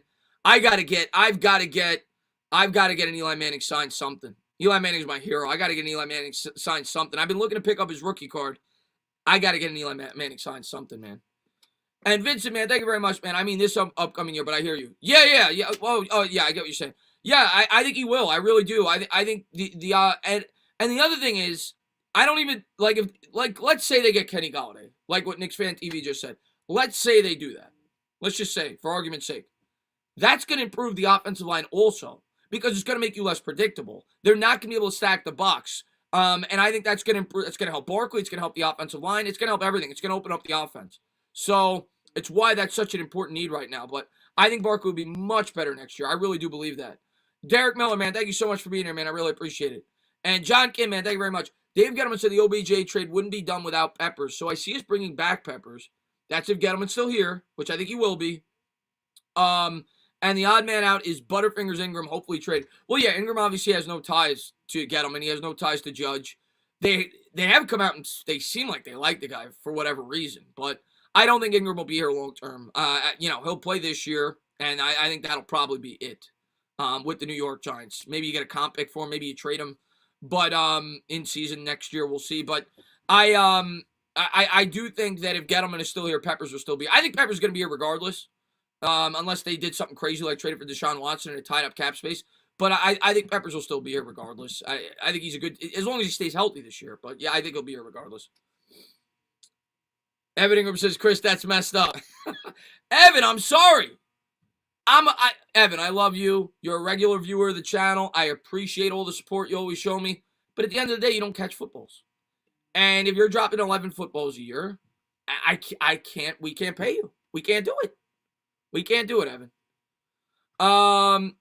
And New York Giants, man, I really appreciate it. I'm so excited to have a good offseason and season. Listen, I think next year the Giants are going to be a good team. I really do. I'm super excited for next year. It's going to be the first time since I've been on YouTube that I could go into a year and actually have real expectations that we're going to the playoffs. Like, I always try to be as realistic as I can with you guys. I hit it on the head this year. I'm not always right. This year I said 6-10. They went 6-10. I got to see what they do this offseason, but I think they're going to be pretty good next year. I really do believe that. What's going on, my man? The Legion of the Knicks podcast in the chat as well. What's going on, man? Thanks for being here, my man. Got to meet him at the with Sim at the Knicks game, which I want to go to another one with of those with you guys this year, man. And I'm going to be on Breezy's show tomorrow, hopefully, or well, if I can. I know he said he had another guest on there, but I'm going to try to pop on there. But I'm glad to see you doing well, man. And he says Robert Saleh runs New York. Oh, you got to relax with that. I didn't even get into the Robert Saleh talk. I was trying to be nice. I was trying to be nice. Now you're going to make me jump into it. Now you're going to make me jump into it. Okay. Listen, we saw this song and dance with Rex Ryan. And CP could attest to this. He knows it. We saw this song and dance with Rex Ryan when he came here to the New York Jets. And he was saying, oh, we run New York. We're going to, the Giants are done. We're going to be the number one team in New York. How did that work out? How'd that work out, my man? Ain't happening. But no, in all seriousness, I didn't really take any offense to what he said. It is what it is. He's trying to get behind his fan base. He didn't say anything that crazy. He actually showed some respect to the Giants franchise. He said they were a great franchise, but he thought the fans were more invested with the New York Jets. It is what it is. I'm not going to go crazy about that. I actually think he was a good hire for you guys. A lot of Giants fans wanted to hire him last year, and I think he's a really good fit for your football team. Robert is a Fugazi, Rex Ryan, James Moan says. Let's see what we got here. We draft Pitts and run 2 tight end sets. We'll see, man. We'll see. Have you looked into the interior offensive line prospects? Which round do you think Gettleman will target an interior offensive line, PJ says? Yeah, I've looked into some. Deontay Brown's a guy I really like. Now, of course, they signed the center today. Now, I don't know if that'll have much of an effect in terms of the draft. At the earliest second round, they're not taking one in the first. I'm leaning more the third round area, maybe the fourth round area, but I definitely not in the first. I think you're looking between rounds 2 and 4 for interior offensive line, probably round 3. But I do think they'll draft an offensive lineman in this year's draft. I like Creed Humphrey a lot. I'm a big fan of Creed Humphrey. He'd be in the second if we were going to take one. And Lucas, man, thank you very much, man. I really appreciate it. He says, Tana runs New York. I do not. But I appreciate all the support, man. Lucas all the way across, I think, Australia, right? Right there, mate? I don't know. Sometimes I get the countries wrong. But Lucas is awesome, man. Thank you so much for being here, man. I don't know if I run New York, but I appreciate all the support you guys always give me, man. I love talking New York sports with you guys. It's my favorite thing to do. And Zahai, man, thank you very much, man. Sup, Chris? Mock drafts? Yeah, tomorrow. I'm going to hopefully have a first-round mock draft up tomorrow. Picks 1 to 32. That's the plan. So you'll see who I got the Giants taking at 11. Don't kill me, guys. You know what I love about the mock drafts? You can't win. No matter who I pick, you can't win. Because people are going to complain. Oh, why didn't you take this guy? Oh, why didn't you take that guy? Oh, that's never going to happen. That guy's never going to drop there. You can't win with the mock drafts. People are always going to complain no matter what you do with your mock draft. But I'm going to do my best to tell you guys what I think is going to happen tomorrow. What do you really think about Joe Judge? What do I really think about Joe Judge? I think he was a gift sent down by God himself. That's what I think about Joe Judge. I think Joe Judge is the freaking man. I think the New York Giants hit a home run with Joe Judge. I love Joe Judge. I think he's a great hire. He's a great hire. Joe Judge is consistent. Joe Judge is a man of his word. And I think he's got this team going down the right path. I think he was a great hire by the New York Giants. I'm thrilled that he's our head coach. What's going on, Jesse, man? Thanks for popping in the stream, my man. Vincent, man, thank you very much, man. He says, you a Giant season pass holder, bro? I am not. I try to go to at least one Giant game a year, and my goal with the channel going forward and my plan this year was to do one home game, one road game. That was my plan going into the year. One home game, one road game, going forward every year. So I'm not a Giant season ticket holder, but I want to try to organize a tailgate next year. That's something I definitely want to do. I've been talking to people on Twitter about it. Obviously, we got to see if they're going to let fans in the stands next year, which I'm hoping by that time they will. But, yeah, that's something I definitely want to do going forward. At least one game a year, home, and I'd love to be able to do home and away. But maybe we'll start with just home, try to organize a nice tailgate. I'm actually talking to other Giants YouTubers as well. I want to make it pretty big, but it's all about, getting everything together. I want to make it organized. So, but yeah, that's something I definitely want to do next year. Yeah, Juan, man, that's the plan, man. That's the plan. Let's see what we got here.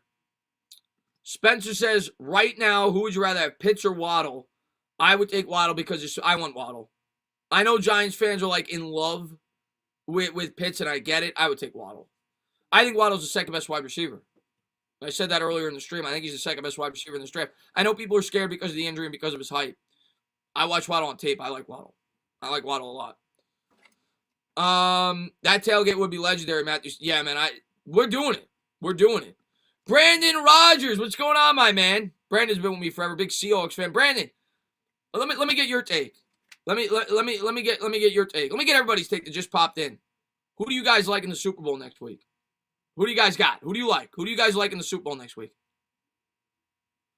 And Brandon, by the way, I know you're an NFC West fan. You're a Seahawks guy. What do you think about Stafford going to the Rams? Sox, Arizona, man. Thank you very much, man. I appreciate it.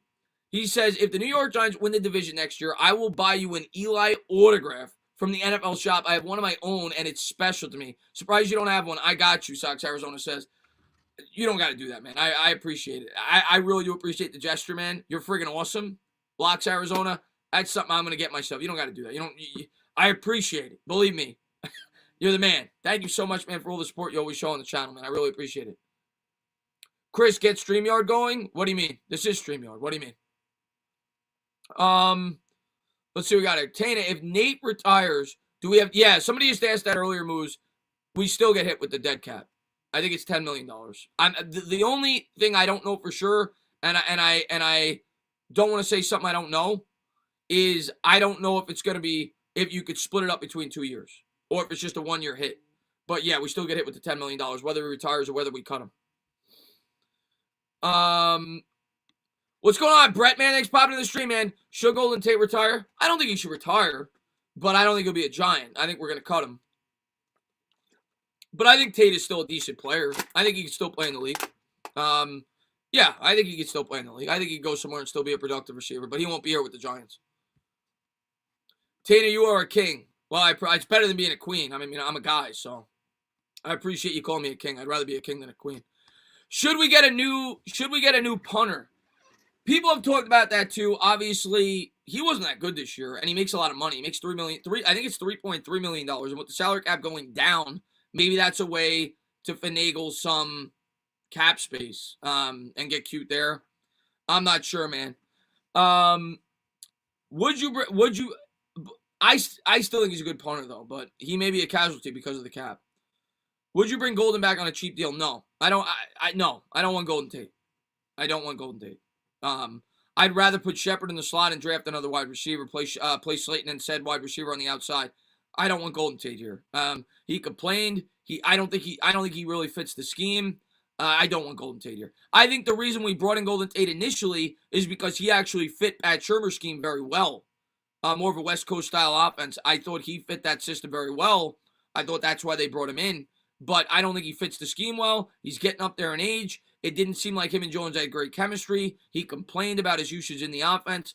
No, I don't want Golden Tate back. Trade for Lattimore? Why do you say that? Because the Saints got like negative 90 in cap space and they're looking to trade him? I haven't heard that, but that would be the only reason why I think they would. Is that why you're saying that? Sure.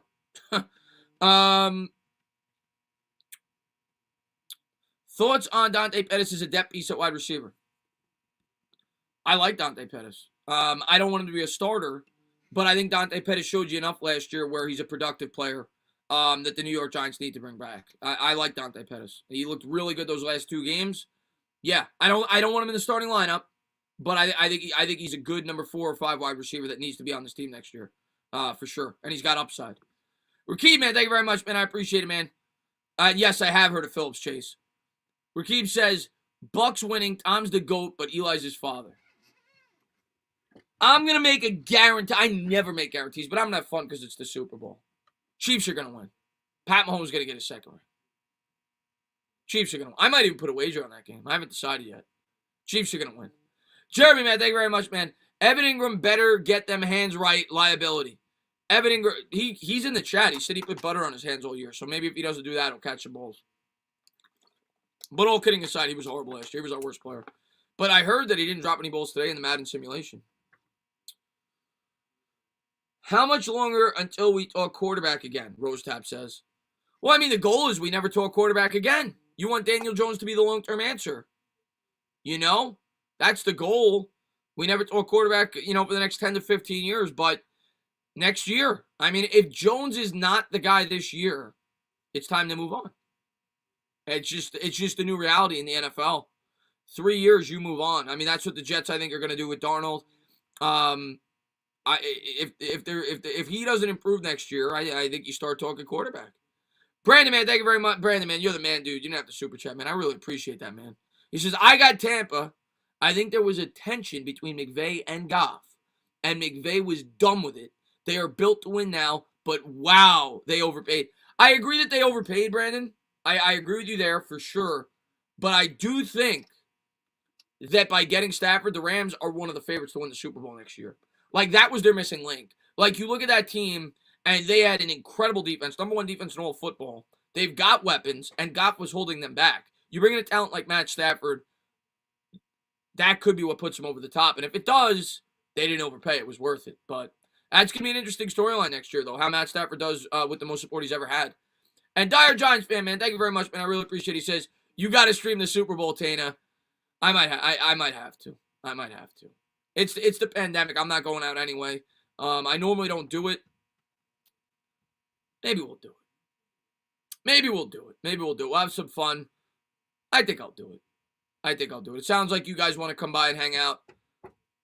Maybe I'll have some subscribers pop on and we'll do like a you guys come on at halftime, pregame, whatever. I'll call the game during the game. Maybe we'll do something like that. We'll have some fun.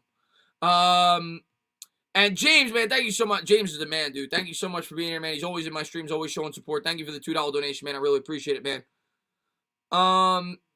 Henry says, if Pat Mahomes loses this game, could he still be the GOAT? Yeah. Why couldn't he be? The guy's like 24 years old. He's got an MVP under his belt. He's got a Super Bowl under his belt. He's got a Super Bowl MVP under his belt. And he'd have a Super Bowl appearance under his belt. In 3 years in the league, right? So, yes. Why couldn't he be? Diehard Yankee fan says, I just subscribed. Diehard Yankee fan. I appreciate it, my man. But didn't you just tell me? Big Daddy's in the house. What's going on? I got to give Big Daddy a wrench. Big Daddy's the man. And he's one of my best subscribers.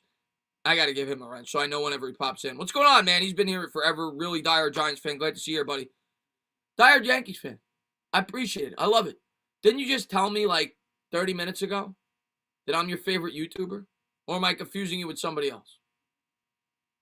If I'm your favorite YouTuber, why weren't you subscribed already? I'm just messing with you, man. I appreciate it, man. Thank you very much, buddy. Everybody say hi to Bobby. Is Bobby in the chat? Is Bobby in the chat? Everybody say hi to Bobby. Everybody say hi to Bobby. What's going on, Bobo? Bobby! Muhammadu, man. What's going on, man? Thanks for popping to the stream, my man. And Yo Elvis, man. Thank you very much, man. I appreciate it. He says, please do it. Let's all celebrate together. Go Chiefs. All right, I'll do it. I'll do it. We'll have some fun. We'll have some fun. I think I'm going to put some money on that game. But we'll see. We'll have some fun. Luann, I appreciate that. Thank you very much. Jake, you son of a bitch. Jake's the man. I always love talking to Jake in the Discord. I see McManus is in here too. What's going on, McManus? I have to commend you. You make the best, whatchamacallit? Your Photoshop work is fantastic.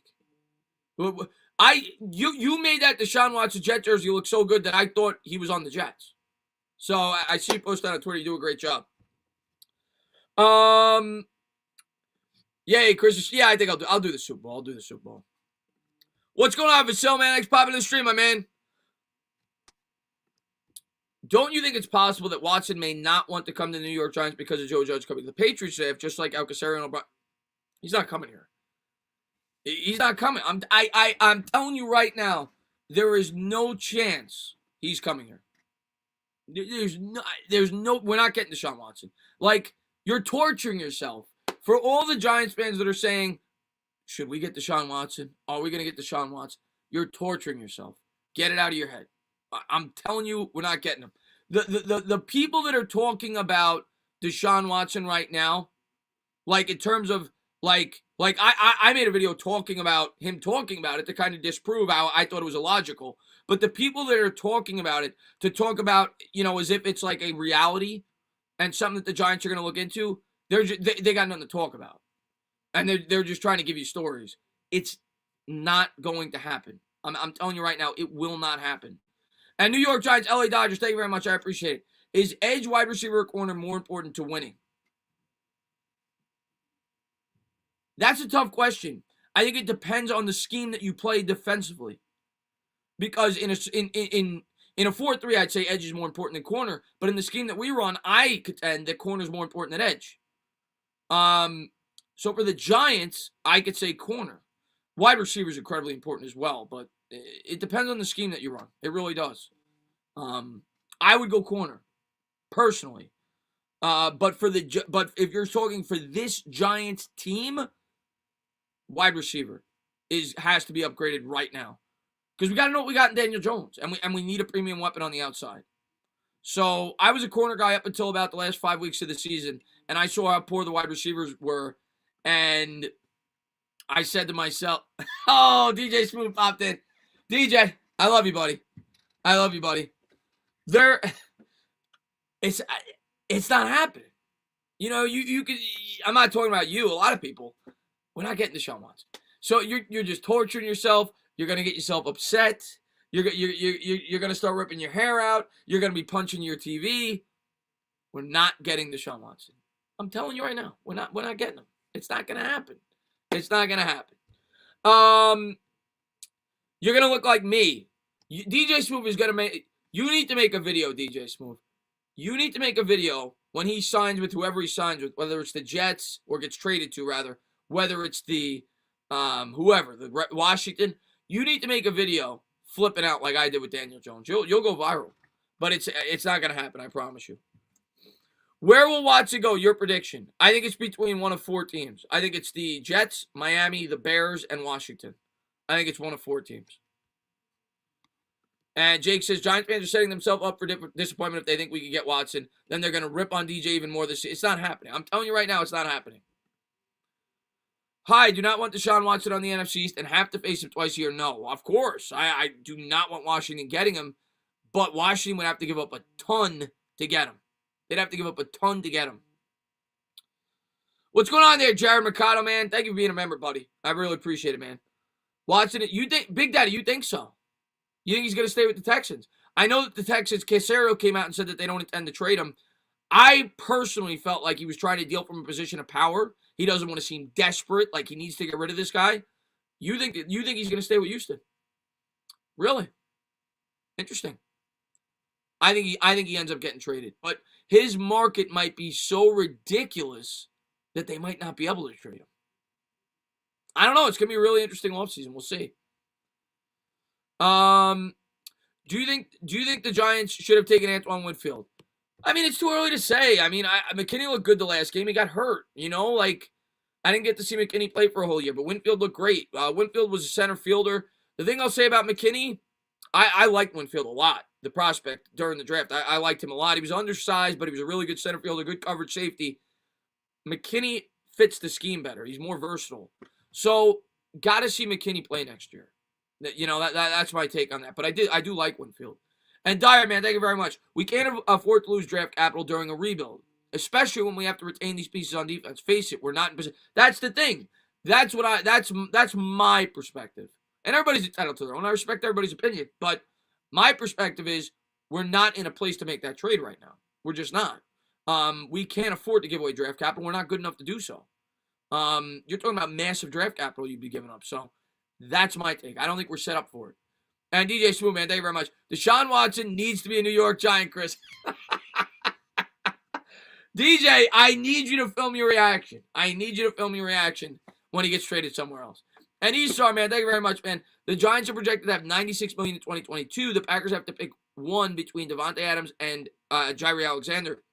The free agent class of 2022 is stacked. Now, 96 sounds like a lot right now, but that'll go real fast. But yeah, we're gonna have something to play with. But here's the thing, Isar. Do we really have 96 million? We don't. Matter of fact, you're gonna get depressed right now. You're gonna get very depressed. So if you don't want to get depressed, Isar, leave the stream. We have 96 million right now without signing Leonard Williams or Dalvin Tomlinson. We're gonna sign one. So let's say we sign Leo, and let's say we even get him on a discount for $17 million a year. That's $17 million off your 96. We're now down to 79. Jabril Peppers probably going to be back, right? Jabril Peppers probably going to cost you $13, $14, maybe $15 million. Let's be conservative and say $15 million. That 79 is now 57? Then you could potentially extend Saquon Barkley. Then Will Hernandez is also up for a potential contract extension. We're not going to have $96 million. That's rainbows and butterflies. We're not going to have $96 million. Hopefully the Chiefs win because I'm tired of seeing Tom Brady win. I'm with you on that. I'm rooting for the Chiefs myself. And New York Giants, thank you very much. Tana, how long till we win the Super Bowl? I'm itching. I mean, I could lie to you and tell you we're going to win it next year. But I don't think that's going to happen. It's hard for me to say. A lot of it comes down to the progression of Daniel Jones and how this offseason works out. But if Daniel Jones turns out to be a top 10 quarterback, listen, a Super Bowl takes a lot of luck. Even if you have the greatest team in the world, it takes a lot of luck. So even if we had the team equipped to do it, who knows?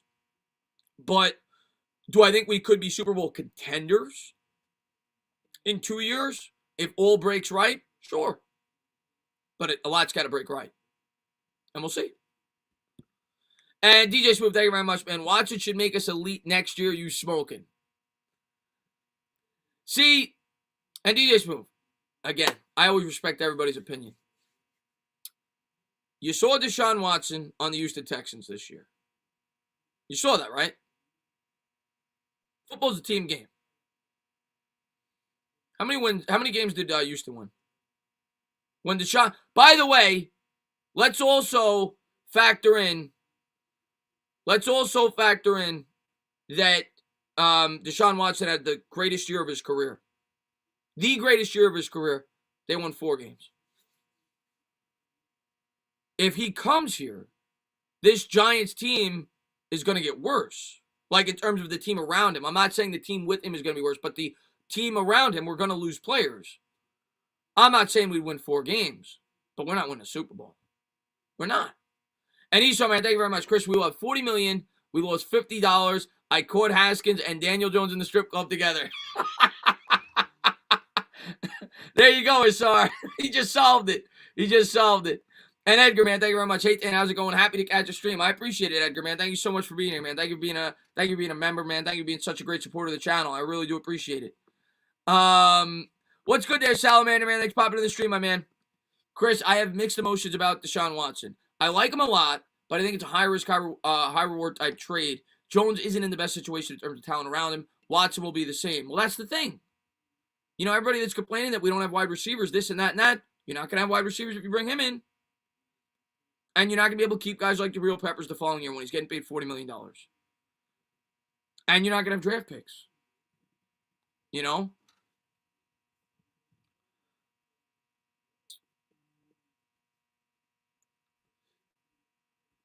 And DJ Smooth says, Chris, last year we won 10 games with him. I mean, that's fair. I mean, we could have won 10 games with Jones if a couple things went our way. If everything holds on to a football, we got 7. If the referees don't call back 2 touchdowns, we got 8. Ifs, nuts, candies, butts. And that is with the defense playing as well as they did. There's no guarantees that's going to happen again. And yeah, could we be a 9 or 10 win team with them this year? Sure. But you're also hurting the future of this football team. I respect your opinion. I understand people want him. I am a guy who believes in building through the draft. Sorry, man. Thank you very much. Chris, this isn't funny. We're looking at you.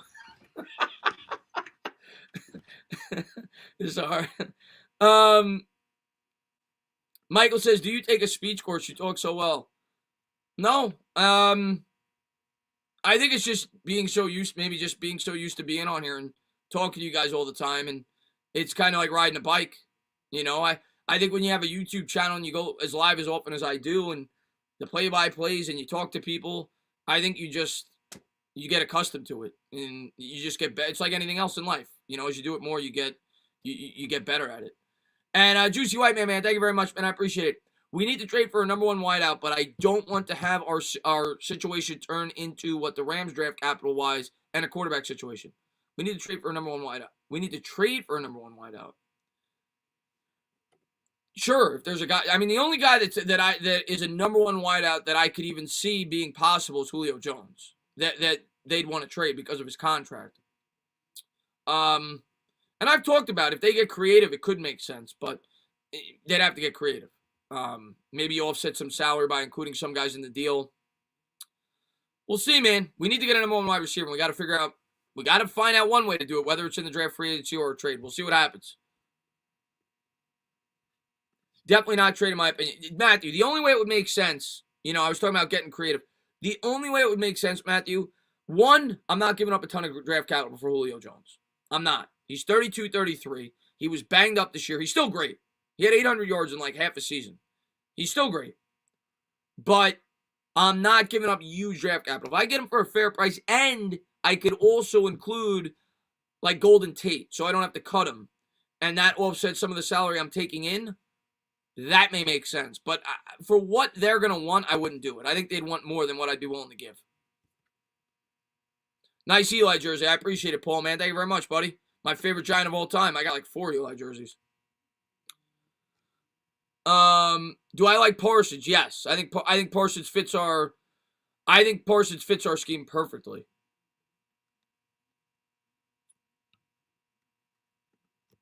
Jamar Chase. I'm in complete agreement with you, Flickers. Jamar Chase is the best wide receiver in this year's draft class. If Jamar Chase played this year, it wouldn't even be a debate, in my opinion. You go back, look at the guy caught for 20 touchdowns with Burrow the year before at LSU. The guy's got everything you could want in a wide receiver. You go back, look at what people were saying about him. They said he was a top 3 player in this year's draft. He opted out. That's the only reason why it's a discussion. Jamar Chase, the best receiver. And DJ Smoothman, thank you very much. He says, you have picks 2 to 7, dog. Hit on those. Replace Leo and Dalvin and Xavier with Jabril and Slayton, Shep, Watson running back in the draft. Come on, that's solid.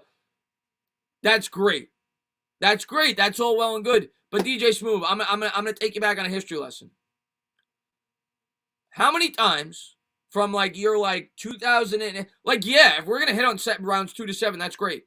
How many times from year like 2009 to now did we hit on like a legitimate player between rounds 2 and 7. I could probably count it on one hand.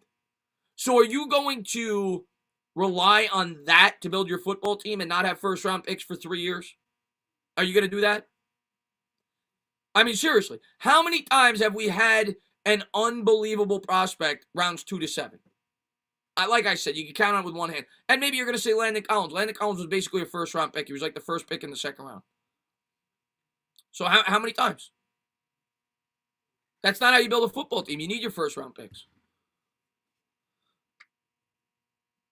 Can the cow MNY says, can the Cowgirls get Watson? I don't think so. The only way that they could, they'd have to trade Dak. And maybe they could do that. You just saw a quarterback for a quarterback swap. Maybe they franchise tag Dak again and trade him that way.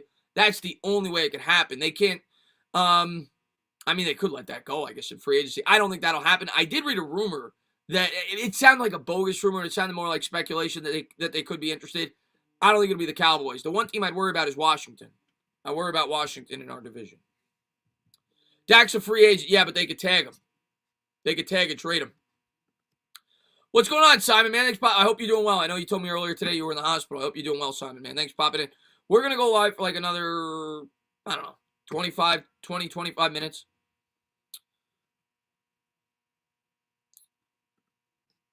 You hit it on the head, my man.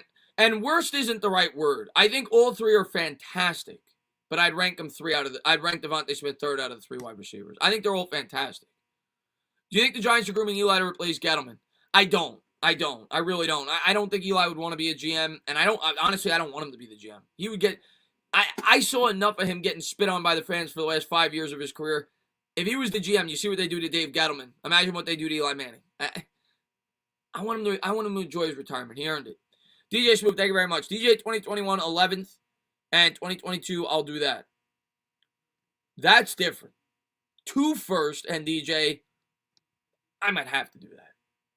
But 3 first and Saquon Barkley. And by the way, I don't even think that deal would get it done. I don't even think 3 first and Saquon Barkley would get it done. You look at what the Lions got for Stafford. I think it'd be more than that to get Deshaun Watson. I just think the price is going to be ridiculous.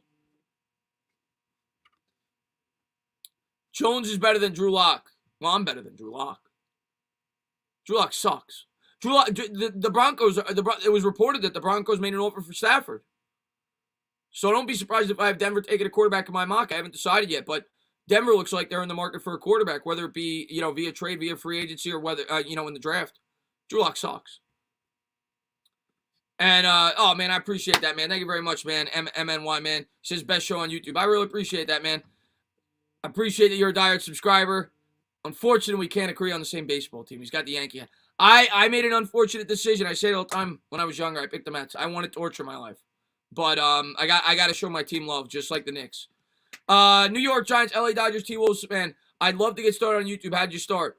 Message me on Twitter, man. I say it all the time, man. Message me on Twitter. And I always like to give people pointers and help them out starting their YouTube journey. But the way I got started, I say it all the time. I don't got anything crazy. I don't edit my videos at all. Like people say, do you do all this fancy editing? No, I got a green screen. I don't have the best camera, as you could see.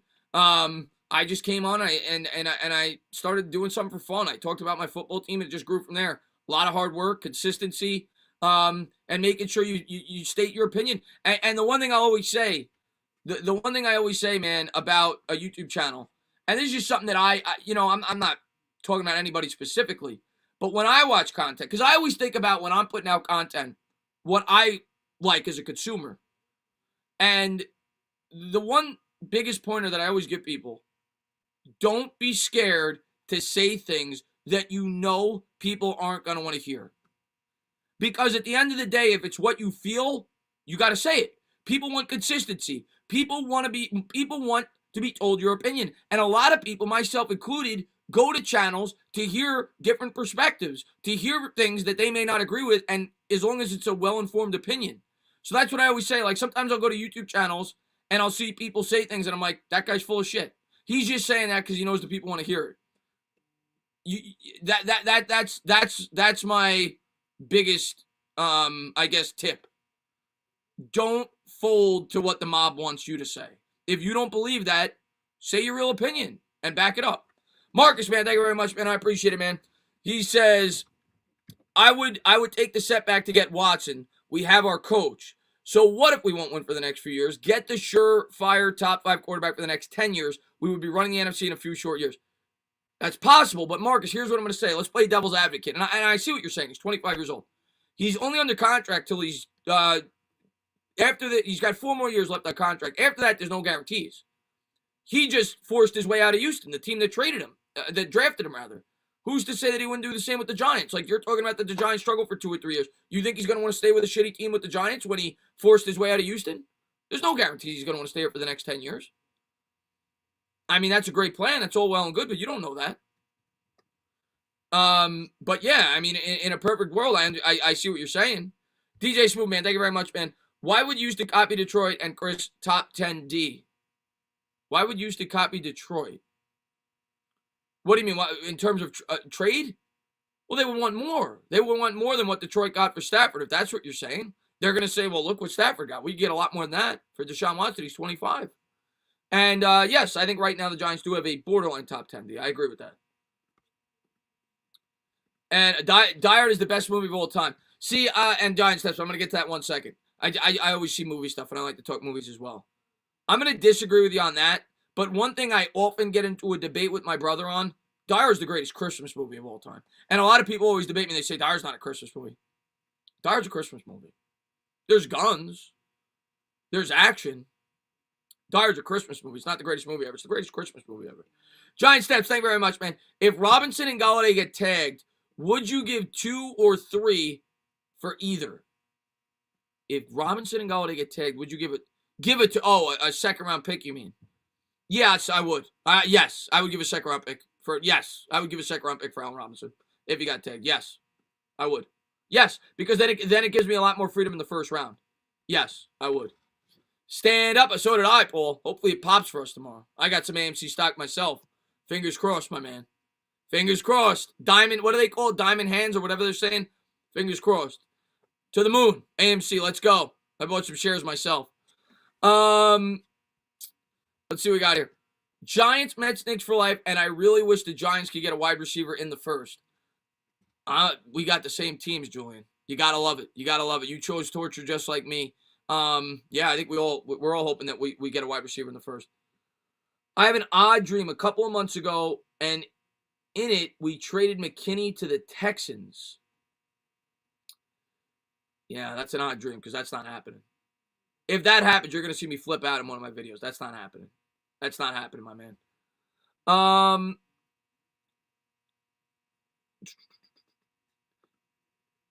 Yes, I saw him too, Chase. He actually had a solid Senior Bowl. It's why I checked him out. He got a lot of good write-ups.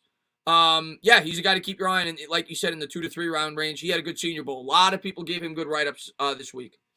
Raphael, he says, hey, Chris, rate this offseason. Okay, in terms of this, if this is what happened. Sign Leo and Dalvin.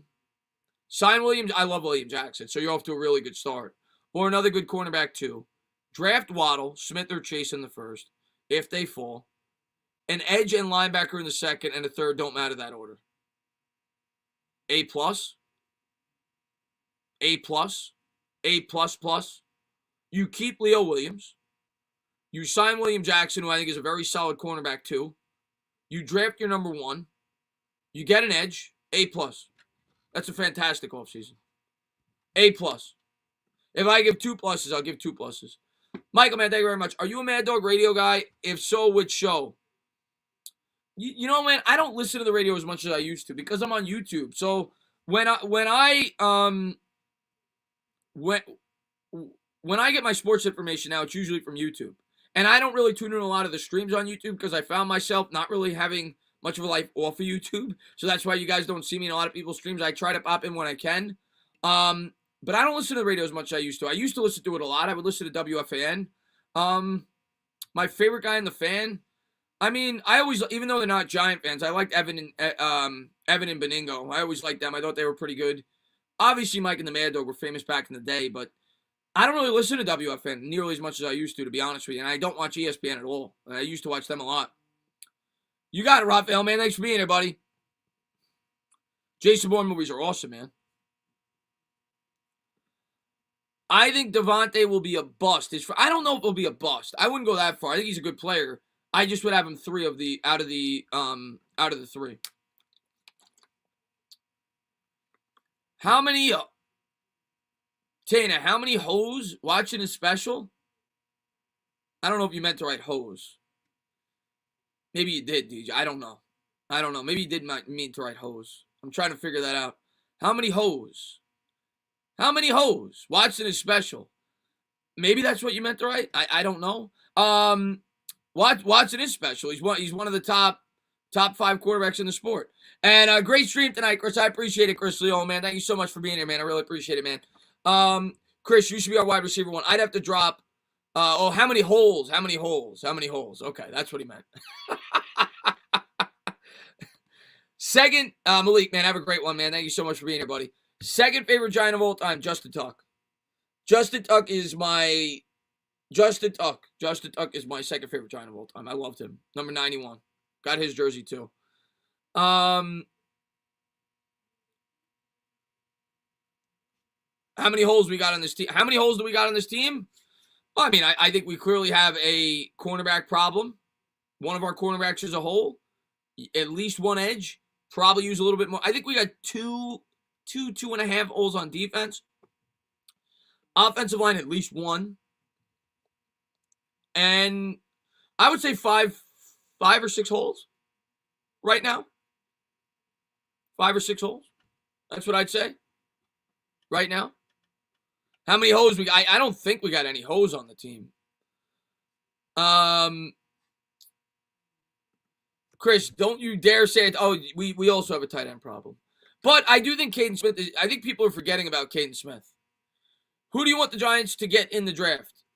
Probably, Jamar Chase. If it's like, I could handpick somebody, but I don't think he's going to be there. So more realistically speaking, Jalen Waddle is probably who I want. But we'll see what we do in free agency. That obviously, my opinion could change if we sign a wide receiver. What about wide receiver number 17? He's up there.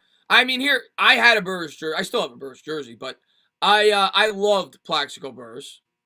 But he obviously went way down my list when he did what he did, when he shot himself. Still one of my favorite Giants, but he's not my top 5. Eli, Tuck,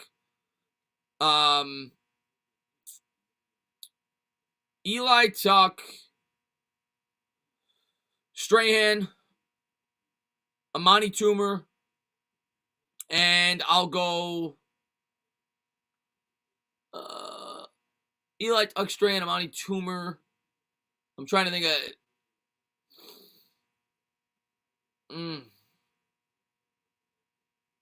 that fifth one's tough, man. I might go with like Deal O'Hara. I might go with somebody on the offensive line. But no, Plax is not my top 5 anymore, but I still love Plax. I love Cruz too. See, I don't go back to Lawrence Taylor, so I don't like to talk about guys that I didn't get to see. I don't go back to Lawrence Taylor. I saw the tail end of Lawrence Taylor. I didn't get to see Lawrence Taylor. So I can't say he's one of my favorite because I didn't get to see him. I saw like the very end of him. Cruz is up there too, but he was too short-lived to be in my top 5. He was really great for 1 year. OC was great too, yeah. I love Barber. I named my dog after Barber. He's probably my top 10, but I didn't like what he did to Eli and to Tom Coughlin. I'm pumped for Saquon's return. You and me both, man. Could have had 2 more rings of Plaxico, never shot himself. Yeah.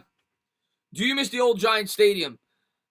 I don't know if I miss it, but I was disappointed when I went to MetLife for the first time. I thought it was going to be much better. Like, you hear all this money, and we talk about this a lot, but you hear all this money they put into the stadium, and it looked like a spaceship. I'm like, what the hell is that? From the outside, it looked like CD discs. I didn't know what it was. It's okay. It's a fine stadium, but I thought it would be much better. I like the Meadowlands. The nostalgia. I like Shea Stadium, too. It's not nearly as nice as Citi Field, but I liked it. But I thought MetLife would be much nicer. I was kind of disappointed when it came out. I missed the charm of Giants. I'm with you, James. Do you think we get any prime? Yes. New York Giants always get primetime games, whether it's Monday night, Thursday night. Yes. And I think we'll get more. I think the Giants are a sexier team this year. I think they're a better sell. Coming off a improved year. You got Joe Judge coming into his second year. They're going to have more weapons. It'll be more of an exciting team. I think the networks will believe more in the Giants in terms of being a legitimate contender in terms of the NFC East going into next year. So, yeah, I think we'll get some primetime games. I think we'll get at least 4 when you factor in Monday night, Thursday night, Sunday night. Yeah, I think we'll get primetime games. New York market always gets primetime games. But, I'd have to think about their schedule. I mean, you usually get at least one of those divisional games on primetime, maybe 2, 1 Eagle, 1 Cowboy. And then out of the division, we're playing the Chiefs. I mean, maybe. We play some good teams, so, we'll see. But I think we'll get at least 4. What did Tiki Barber do? I mean, on his way out, I don't know if you're new to the Giants fan base or maybe you don't know, but on his way out, he destroyed Tom Coughlin. He destroyed Eli Manning. As soon as he got a job with, I think it was NBC, he destroyed the Giants. And I know why he did it, because he was trying to make a name for himself. He didn't want to come across as biased, but he let his laundry out. And the most ironic thing was, when he did it, the New York Giants went on to win a Super Bowl that year, the year he retired after he bashed everybody.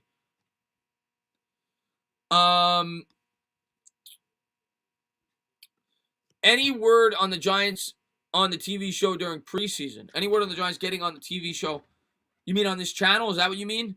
I've tried to reach out to a couple. That's a bit, I don't know if that's what you're talking about, but that's a big goal of mine this year, is to get some Giants on the channel. And I didn't really make near as much of an effort as I should have this year.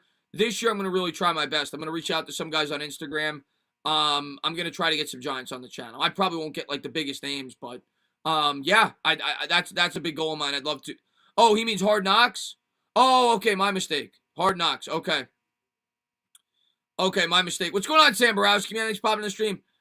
The Giants are one of like 5 finalists, I think I read, for Hard Knocks, because there's some kind of specifications, like there's like some kind of rule, like I don't know what, like you can't have a rookie quarterback. I don't know what it is. I remember reading it, but they're one of like 4 or 5 teams that could get it. John Mara's come out in the past and he said that over his dead body, like he would never allow the New York Giants to be on Hard Knocks. I don't know if that's going to be the case. I would be surprised. Joe Judge, to me, doesn't, even though I will say Joe Judge did the thing on YouTube. I don't know if you watched that, where he breaks down all the plays on the Giants YouTube channel, which is fantastic. But the Giants just don't seem like the type of organization that would want something like that. I would be surprised. I would be entertained as a Giants fan. You get that, that inside access to get you pumped up for the season. But by the same token, I don't know if it would be in the best interest of the football team. I don't want any distractions. I want this team going in there and preparing for the season and getting their minds ready. I don't want any outside distractions like HBO. But obviously, as a Giants fan, I'd be excited if they got it. Giants Nation, man, thank you very much. Who do you think got the best out of the Lions-Rams trade? Well, here's what I'll say. I did a video on that yesterday, but here's what I'll say about that trade. I think that the Lions already won it. Like, the Lions can't lose that trade because they already got their value. Like, if you would have told me they were going to get 2 firsts and a third, obviously they got more because they took on Jared Goff's contract. But even so, if you would have told me they were going to get that package, I would have said they won the trade. So they won the trade, but the Rams could still win it. It could be a win-win.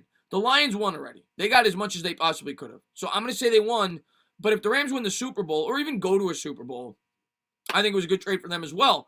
And I think you could definitely argue, when you look at that Rams roster, that they were a good quarterback away from being a Super Bowl team. Because they have the best defense in the sport. They have the best, I'm not going to say the best, but one of the top 4 or 5 offensive minds in terms of McVay as a play caller. And they have good weapons. So you add Stafford to that, and that could very well put them over the top. So I completely understand why the Rams did it. They're all in. They're selling the farm, but they feel like they were that piece away from winning a Super Bowl. And they're justified to feel that way. They won 11-5 this year with the best defense in football. So I understand why they made the trade. It's a ballsy trade. The Lions definitely won it, but the Rams could win it. That's my answer. Steven, man, thank you very much, man. I appreciate it. He says, how would our wide receiver core look if Cruz was still on the team? Well, Cruz, he'd be old now. Cruz, how old is Victor Cruz? He's old now. He's in his, How old is Cruz? He's like got to be what, 35? He's 34.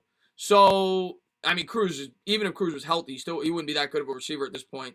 But if you're talking about like old time Cruz on this team, Cruz he'd be good. I mean, he'd be very good. He'd be our number one right now. But Cruz now, I mean, he wouldn't be near what he was. And it looks like my now it's starting to catch back up, I think. ISO, man, thank you very much, man. I appreciate it. He says, stand up, Dana. Keep up the great work. I'm always busy. You keep us posted with the Giants info. Yeah, man, I really appreciate it, man. I was going to make a video on the signing today, but I figured it was a minor signing, and I figured I'd just go live. We'll talk about it. For anybody popping in, I like to recap when I'm doing these live streams. The Giants signed a backup center. I think he's like 28, maybe 6 years in the league, undrafted.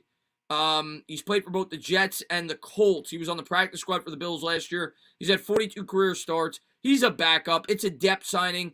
A lot of people on Twitter were panicking. They were like, "Oh, Nick Gates. Is Nick Gates going to get replaced?" Not going to happen. Nick Gates will still be your center. I think it's a depth piece. I think if Gates, if one of the guards isn't playing well, goes down, you could shift Gates there. Maybe he steps in. But I think it's a depth signing to fill out the offensive line. So that was the news of the day. What's going on, White Knight, man? Thanks for popping in the stream, man.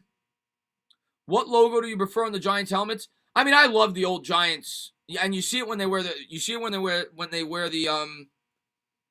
color rush jerseys. I love the underlined Giants. And the funniest thing about, and maybe it's just because I like change, when I was a kid, and I think when did they change to the NY logo? Was it 2000, guys? Maybe you guys remember.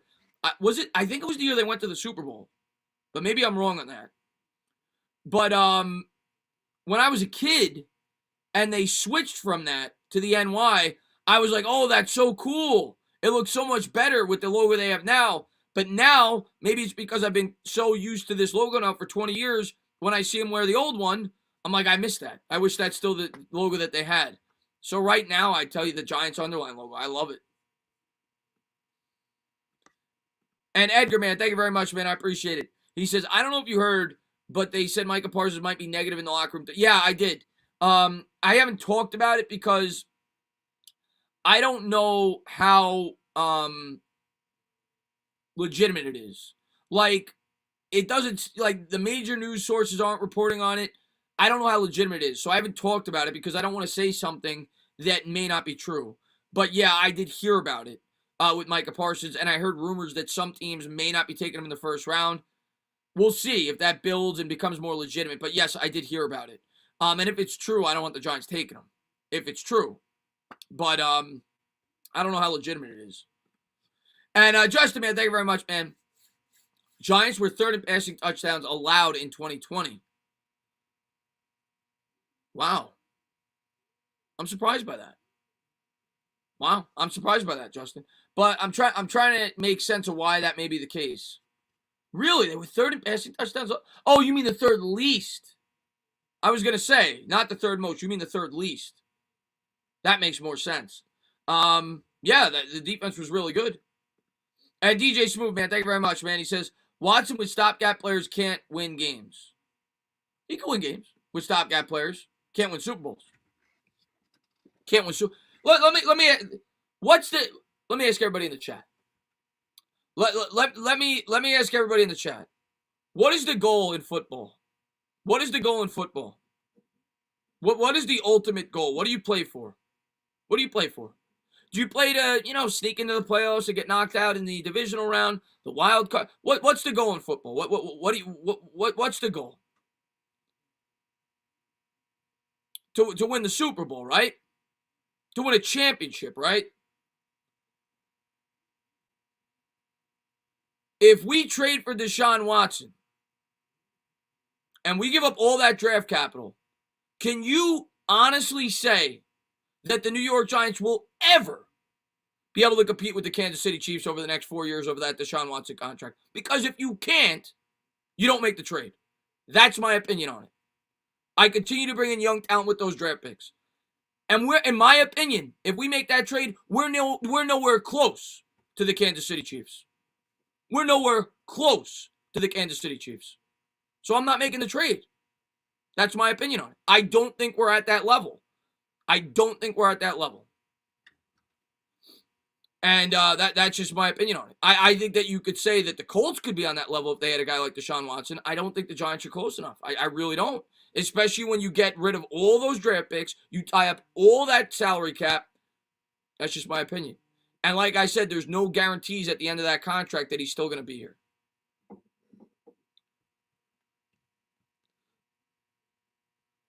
It would be like the Giants trading for Fran Tarkenton quick fix, and it didn't work then. They didn't make the playoffs once.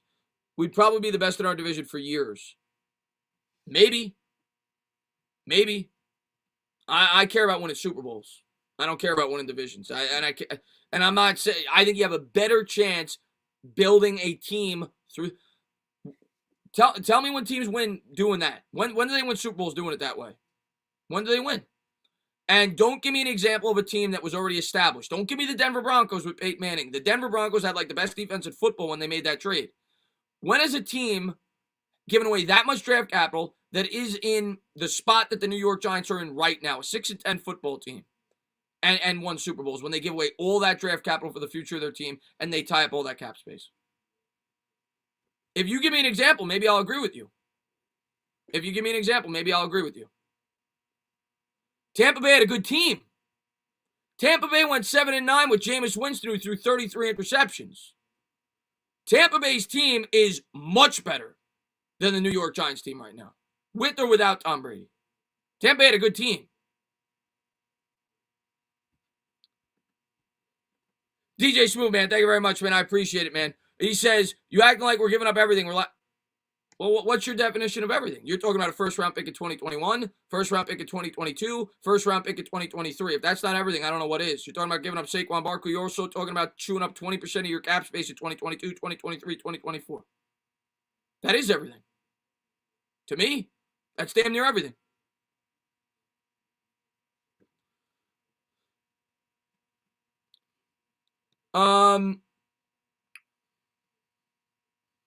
Yo, Chris, I just want Giants fans to know that this year is an important year for them and how this year is going to indicate. Yo, this year's huge, man.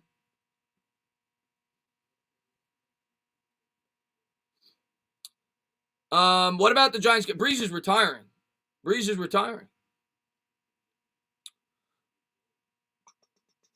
see what we got here. What about Kerry? I saw somebody ask about Kerry Collins. What about Kerry Collins? Were you a fan of him, and did you think he had a chance when we were playing the Ravens? Yeah, I like Kerry Collins. I like Kerry Collins a lot, actually. He worked out for us. He was a gamble that the New York Giants took a shot on. He was an alcoholic. He was out of the league for a bit, but he worked out for us. We went to a Super Bowl. I like Collins, and yeah, I'm gonna be honest with you. After we beat the Vikings 41-0, I thought the Giants were gonna win the Super Bowl. I underestimated that Baltimore Ravens defense, but yeah, Collins was a good quarterback for us. I think he's a bit underrated. Not near Eli Manning, but he was a good quarterback for us. If Matthew Stafford is worth 2 first-rounders in a third round, well, that's the other thing I say, man. How much snow are I look? Andrew, it's supposed to snow the next two days. It's gonna be a lot. But yeah, it would be even more, by the way, than that reported deal. 2021, 2022, 2023 cap goes up. Relax. All right, DJ. All I'm gonna say, man. All I'm gonna say is, don't get your hopes up. It's not gonna happen. You know, and I understand why people think it's the right thing to do. It's not going to happen. So don't get your hopes up. He's not coming here. So there's no point in even fantasizing about it. It's not going to happen. I'm telling you, it's not going to happen. And yeah, we don't know what the cap's going to be. You're right. We don't know what the cap's going to be. I think it will shoot up, but we don't know if fans are going to be in the stands next year. We don't. And if that's not the case, the cap's not going to go up. So you're right. We don't know what the cap's going to be. But even if the cap goes up, he's still going to eat up 20% at least in 2022, and probably like 17% in 2023, and like 15% in 2024. It's still a lot. Watson would be the best quarterback in the division. He was also the best quarterback in his division this year, wasn't he? AFC South, tell me who the best quarterback was. Phillip Rivers, who was in a wheelchair. Ryan Tannehill, Gardner Minshew, or Deshaun Watson? Who was the best quarterback in that division? I think it was Watson. They won 4 games. Stand up. What's going on, Caleb, man? Thanks for popping in the stream, man. They say Eli should be joining the Giants this year. Do you know what form? I think it would be off-season plans. I mean, you're gonna get a lot more of that when I find out what the cap space is in terms of the off-season plans. You're gonna get a lot more of that when I find out what the cap space is gonna be. But I mean, it's to fill the holes: cornerback, edge, wide receiver. I mean, one way, shape, or form. That's what they have to do. I would bring back Leonard Williams if it was for the right deal. That's what I'd say. I would let Dalvin walk, unfortunately. I love Dalvin. Bro, all right, if DJ fails, remember these days. If DJ fails, we draft a quarterback. I'm not telling you DJ's going to succeed. I don't want anybody to think I'm telling you DJ's going to succeed. I'm telling you he could succeed, and I want to see if he can, but if DJ fails, we draft a quarterback. And we keep all our draft picks, and we keep our cap space. I'm not telling you DJ's definitely the answer. Sam says, in terms of the draft, all top 3 receivers are gone. Who do you pick at that point? I look to trade down, honestly, with you, Sam, ideally, if there's a partner. And if not, if Pitts is there, I'm either going Pitts, like I said in my video. I'm either going Pitts or I'm going corner. That's what I'm doing. I'm either going Pitts or I'm going Surtain or Caleb Farley. That's what I'm doing at 11. If all 3 receivers are gone and I can't trade down, that's what I'm doing. Zeke, man, thank you very much, man. I get that a trade would be pricey, but when we have picks in rounds 2 to 7, GM has to do his job. We drafted Flowers, Engram, Apple in 3 straight years. First-round picks could be overrated. You're right. But here's what I'm going to say. If you miss on your first-round picks, you're not winning Super Bowls anyway. Tell me a team that misses on their first-round picks and wins Super Bowls. Very few. And you could say the Patriots, but the Patriots were picking 32. Like, they were already established. They were already there. I'm talking about a team on the come-up. You have to hit your first-round picks. Listen, that's just my belief. That I've always believed that you build through the draft. You don't take shortcuts. That's what I've always believed. And I understand that this is a different circumstance. It's rare that a quarterback. Listen, if they get Deshaun Watson, I ain't gonna cry. I'm not gonna cry. I'm not saying it's the worst thing in the world. Obviously, he's one of the best quarterbacks in the sport. But do I think it's gonna solve all of our problems? No. And do I think it's gonna make parts of our teams worse if we do it? Yes. I think it's gonna create more holes in the boat. But he's a player that you would think could overcome some of those holes. That's basically what you'd be doing. Yeah, that's my opinion on it. And Jorge, man, thank you very much. IQL, yeah, Quinn Meinerz. Yes, he had a great Senior Bowl. The guy that played at D3, Des Fitzpatrick, Josh Palmer, running back Michael Carter. Carter got a great write-up. I don't know too much about Des Fitzpatrick. Josh Palmer is interesting because he went to Tennessee.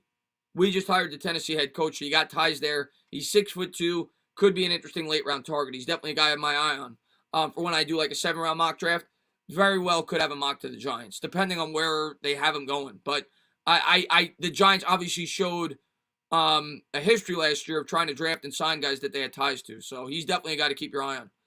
Daniel, man, thank you very much. What do you think of Will Fuller in free agency? Would his suspension rule him out? He'd be affordable. I don't think the suspension would rule him out. Here's the thing I worry about with Will Fuller. And if it's a short-term deal and it's cheap, have at it. The guy's tremendous talent. The guy always gets hurt. And I know this year was a suspension, but the guy always gets hurt. Can't stay on the field. But when he's on the field, he's one of the top 10, 15 receivers in the sport. But I like Will Fuller a lot. But I don't think he's a long-term solution because I think he just gets hurt too much. But he's a really good player when he's on the field. And DJ Smooth, thank you very much. Chris, 2 to 7 picks. Man, do your job, Dave. And we got Judge. We good, Chris. But if we won't, I'm coming at everybody. Well, so you're basically saying if Daniel Jones sucks this year, you're coming at everybody. But then I could always say, well, yeah, but if we made that trade, we wouldn't have ended up with so-and-so player this year, so-and-so player that next year, so-and-so player the year after that.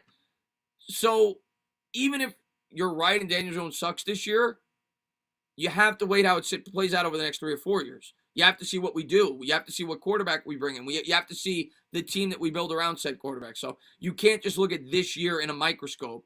When I'm talking about this trade, I'm not just talking about 2021. I'm talking about the next 4 years. So that's my take on it. No more Dallas Cowboys free agent. I don't think we will.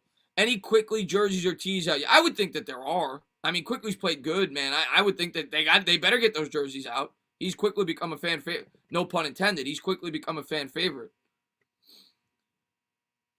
And Zuhai, man, thank you very much, man. I appreciate it. He says, if DJ has a talented offense around him, gun to your head, is he a franchise quarterback?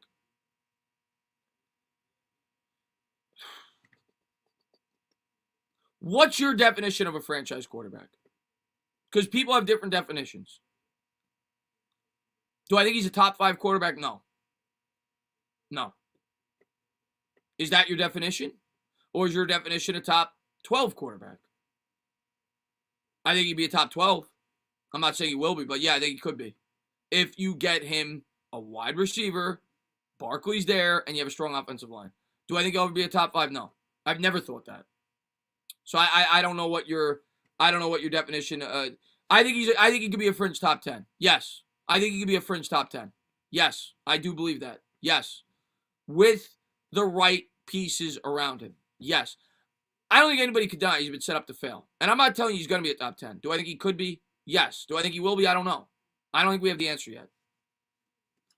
And DJ, man, thank you very much. Who does say we give up 3 picks for him?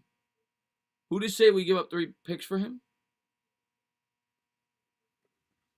You're gonna be upset, man. You're gonna be upset. I'm trying to keep you calm, man.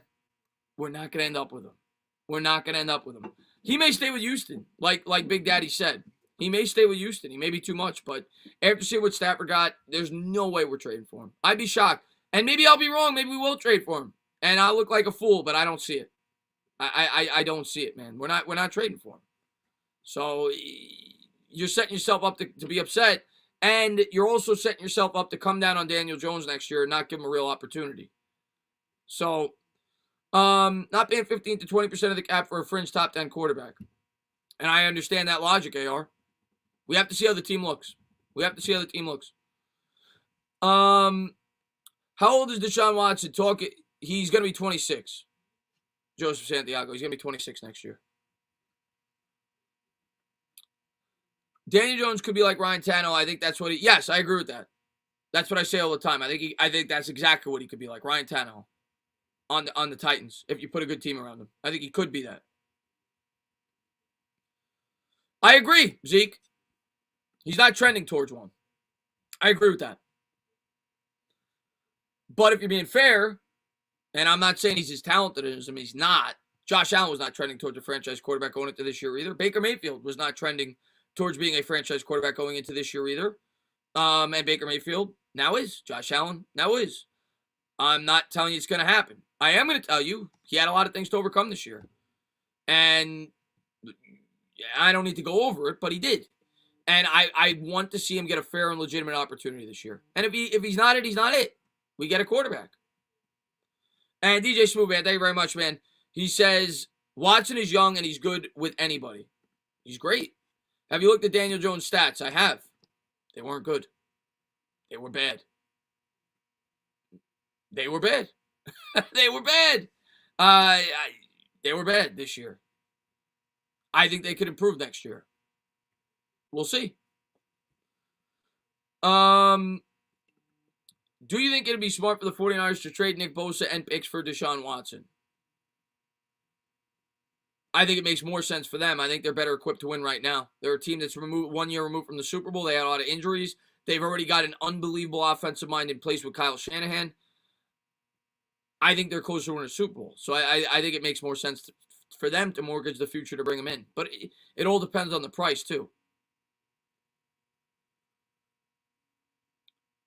I don't know if Bad Dog's going to stream it. I know Bad Dog told me he normally plays a poker game with his friends on the Super Bowl. So I don't think he's going to do it. But you guys talked me into it. I'm going to stream it on I'm going to stream Super Bowl Sunday. I'll stream it. But what time is it? So yeah, guys, I'm going to call it. I had a lot of fun, man. I just want to say thank you to everybody for all the support you guys always show me. Even though sometimes you may not agree with my opinion, I'm always going to state it. I'm always going to respect yours. I just ask you guys respect mine, and you guys do. So I thank you guys so much for being here. Thank you guys for your continued support on the channel. I'm going to try to do these streams once a week, even though right now it's kind of a slow dead time. It's going to pick up in about 3 weeks. We'll start to hear rumors. We'll start to dive deeper into the draft and things like that. Obviously, I'll continue my next streams and everything else. But thank you guys so much, man, for being here and all the support you guys always show me. And let's go Giants. As always, if you liked what you watched, please subscribe. Drop a comment. Maybe give me a little thumbs up. Cheers.